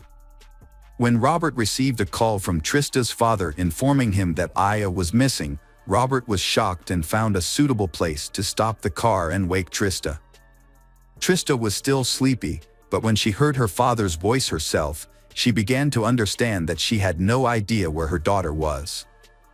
In desperation, Trista changed direction to look for Isla. The trip to the police station lasted an hour, but for Trista, it felt like a century. She called Justin several times to find out what had happened, but there was no response. When they got to the police station, both Trista and her father-in-law Robert gave statements. After about 30 minutes, Trista's father arrived at the police station with them, angry and upset. Justin called 911 on Saturday morning at 8:49 to report Isla missing. He said he last saw Isla the night before at 10 p.m., when his sister Alicia checked on Isla before going to bed. However, when they woke up the next morning, they discovered that Isla had disappeared from her crib. Justin suspected that an unknown intruder had taken Isla. News of Isla's disappearance quickly spread to the police. The sheriff told the media that the case was being actively investigated and their goal was to find Isla at all costs. Police continued to search the house for more clues. On Sunday, December 18th, police dogs were deployed and searched the area around the house where Isla was. Trista's house also underwent a thorough search. On Monday, December 19th, the FBI requested assistance in the search. By this time, 75 people from various agencies were involved in the search. The state police had seized 2 vehicles. One was a 1996 Ford Explorer, owned by Justin, and the other was a silver car, owned by Justin's girlfriend Courtney, who was also present on the night of the disappearance. On Wednesday evening, Justin made his first statement to the media. He was calm and claimed he did not know what happened to Isla. Justin also said that he and his family would support the investigation and do everything possible to find Isla. Justin said that Trista had agreed to let him raise the child.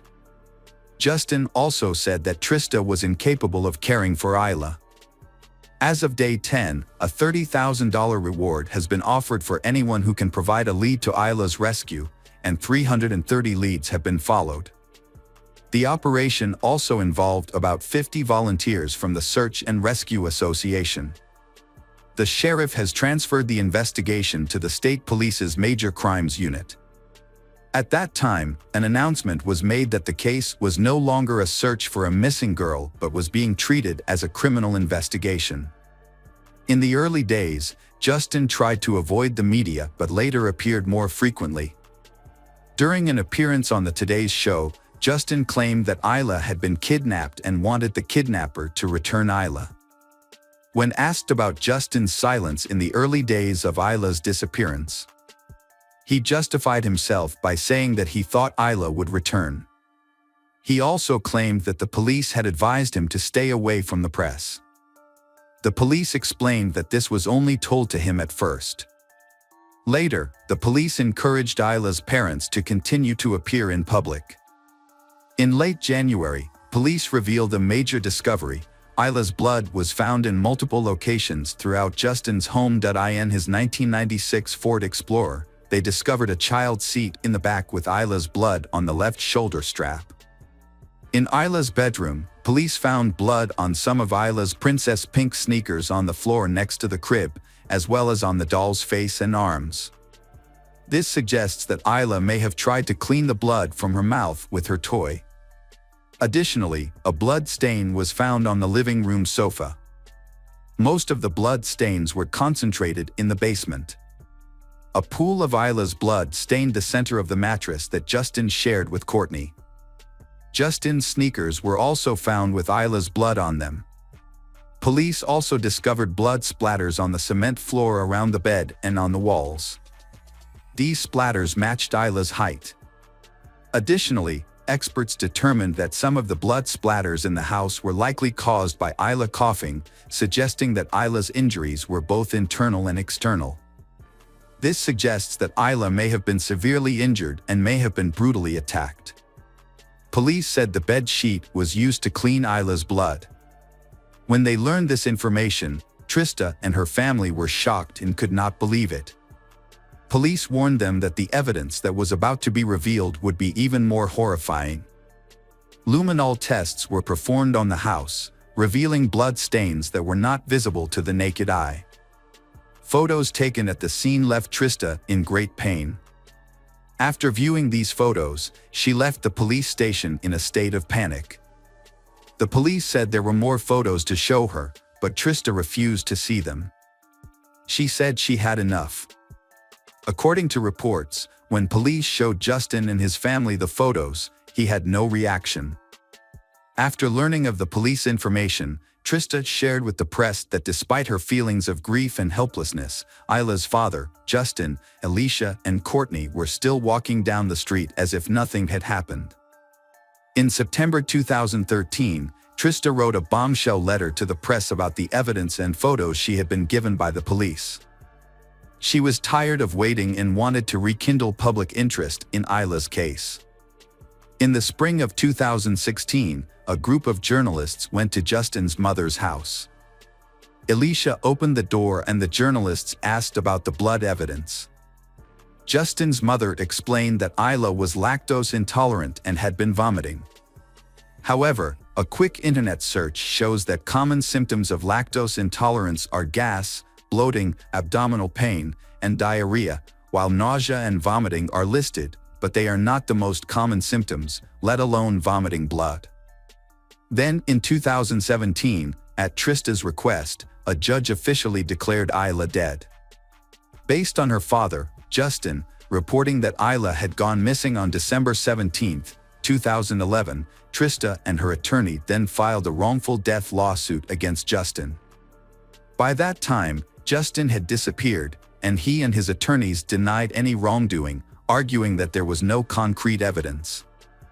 Earlier this year, 2023, a judge granted Trista's petition to include Phoebe and Alicia in the wrongful death lawsuit. Justin is facing civil charges for murder. Additionally, Justin faces charges of breach of parental duty of care for a minor. Both Trista and her attorney know that they will not receive any financial compensation from Justin. That is not the goal of the lawsuit. Their goal is to get information and facts out. There are many strange things about Isla's disappearance. While Isla was with Justin, he called the friend who sold him a $25,000 life insurance policy on Isla a few weeks ago. It is worth noting that Justin stayed at this friend's house while detectives investigated Isla's disappearance. Claimed that Justin had not been involved in the child's life during the 9 months of pregnancy and when Isla was just over a year old. Trista also revealed that she had received strange messages from Justin on the day he brought Isla home. He mentioned being afraid that someone would try to kidnap or take Isla away. The last time he said something similar was around December 11th, 6 days before Isla was reported missing. After Isla went missing, the messages became more surprising and confusing. The end of the case. Poor Isla is still not found. Those responsible for Isla's death. Still no punishment.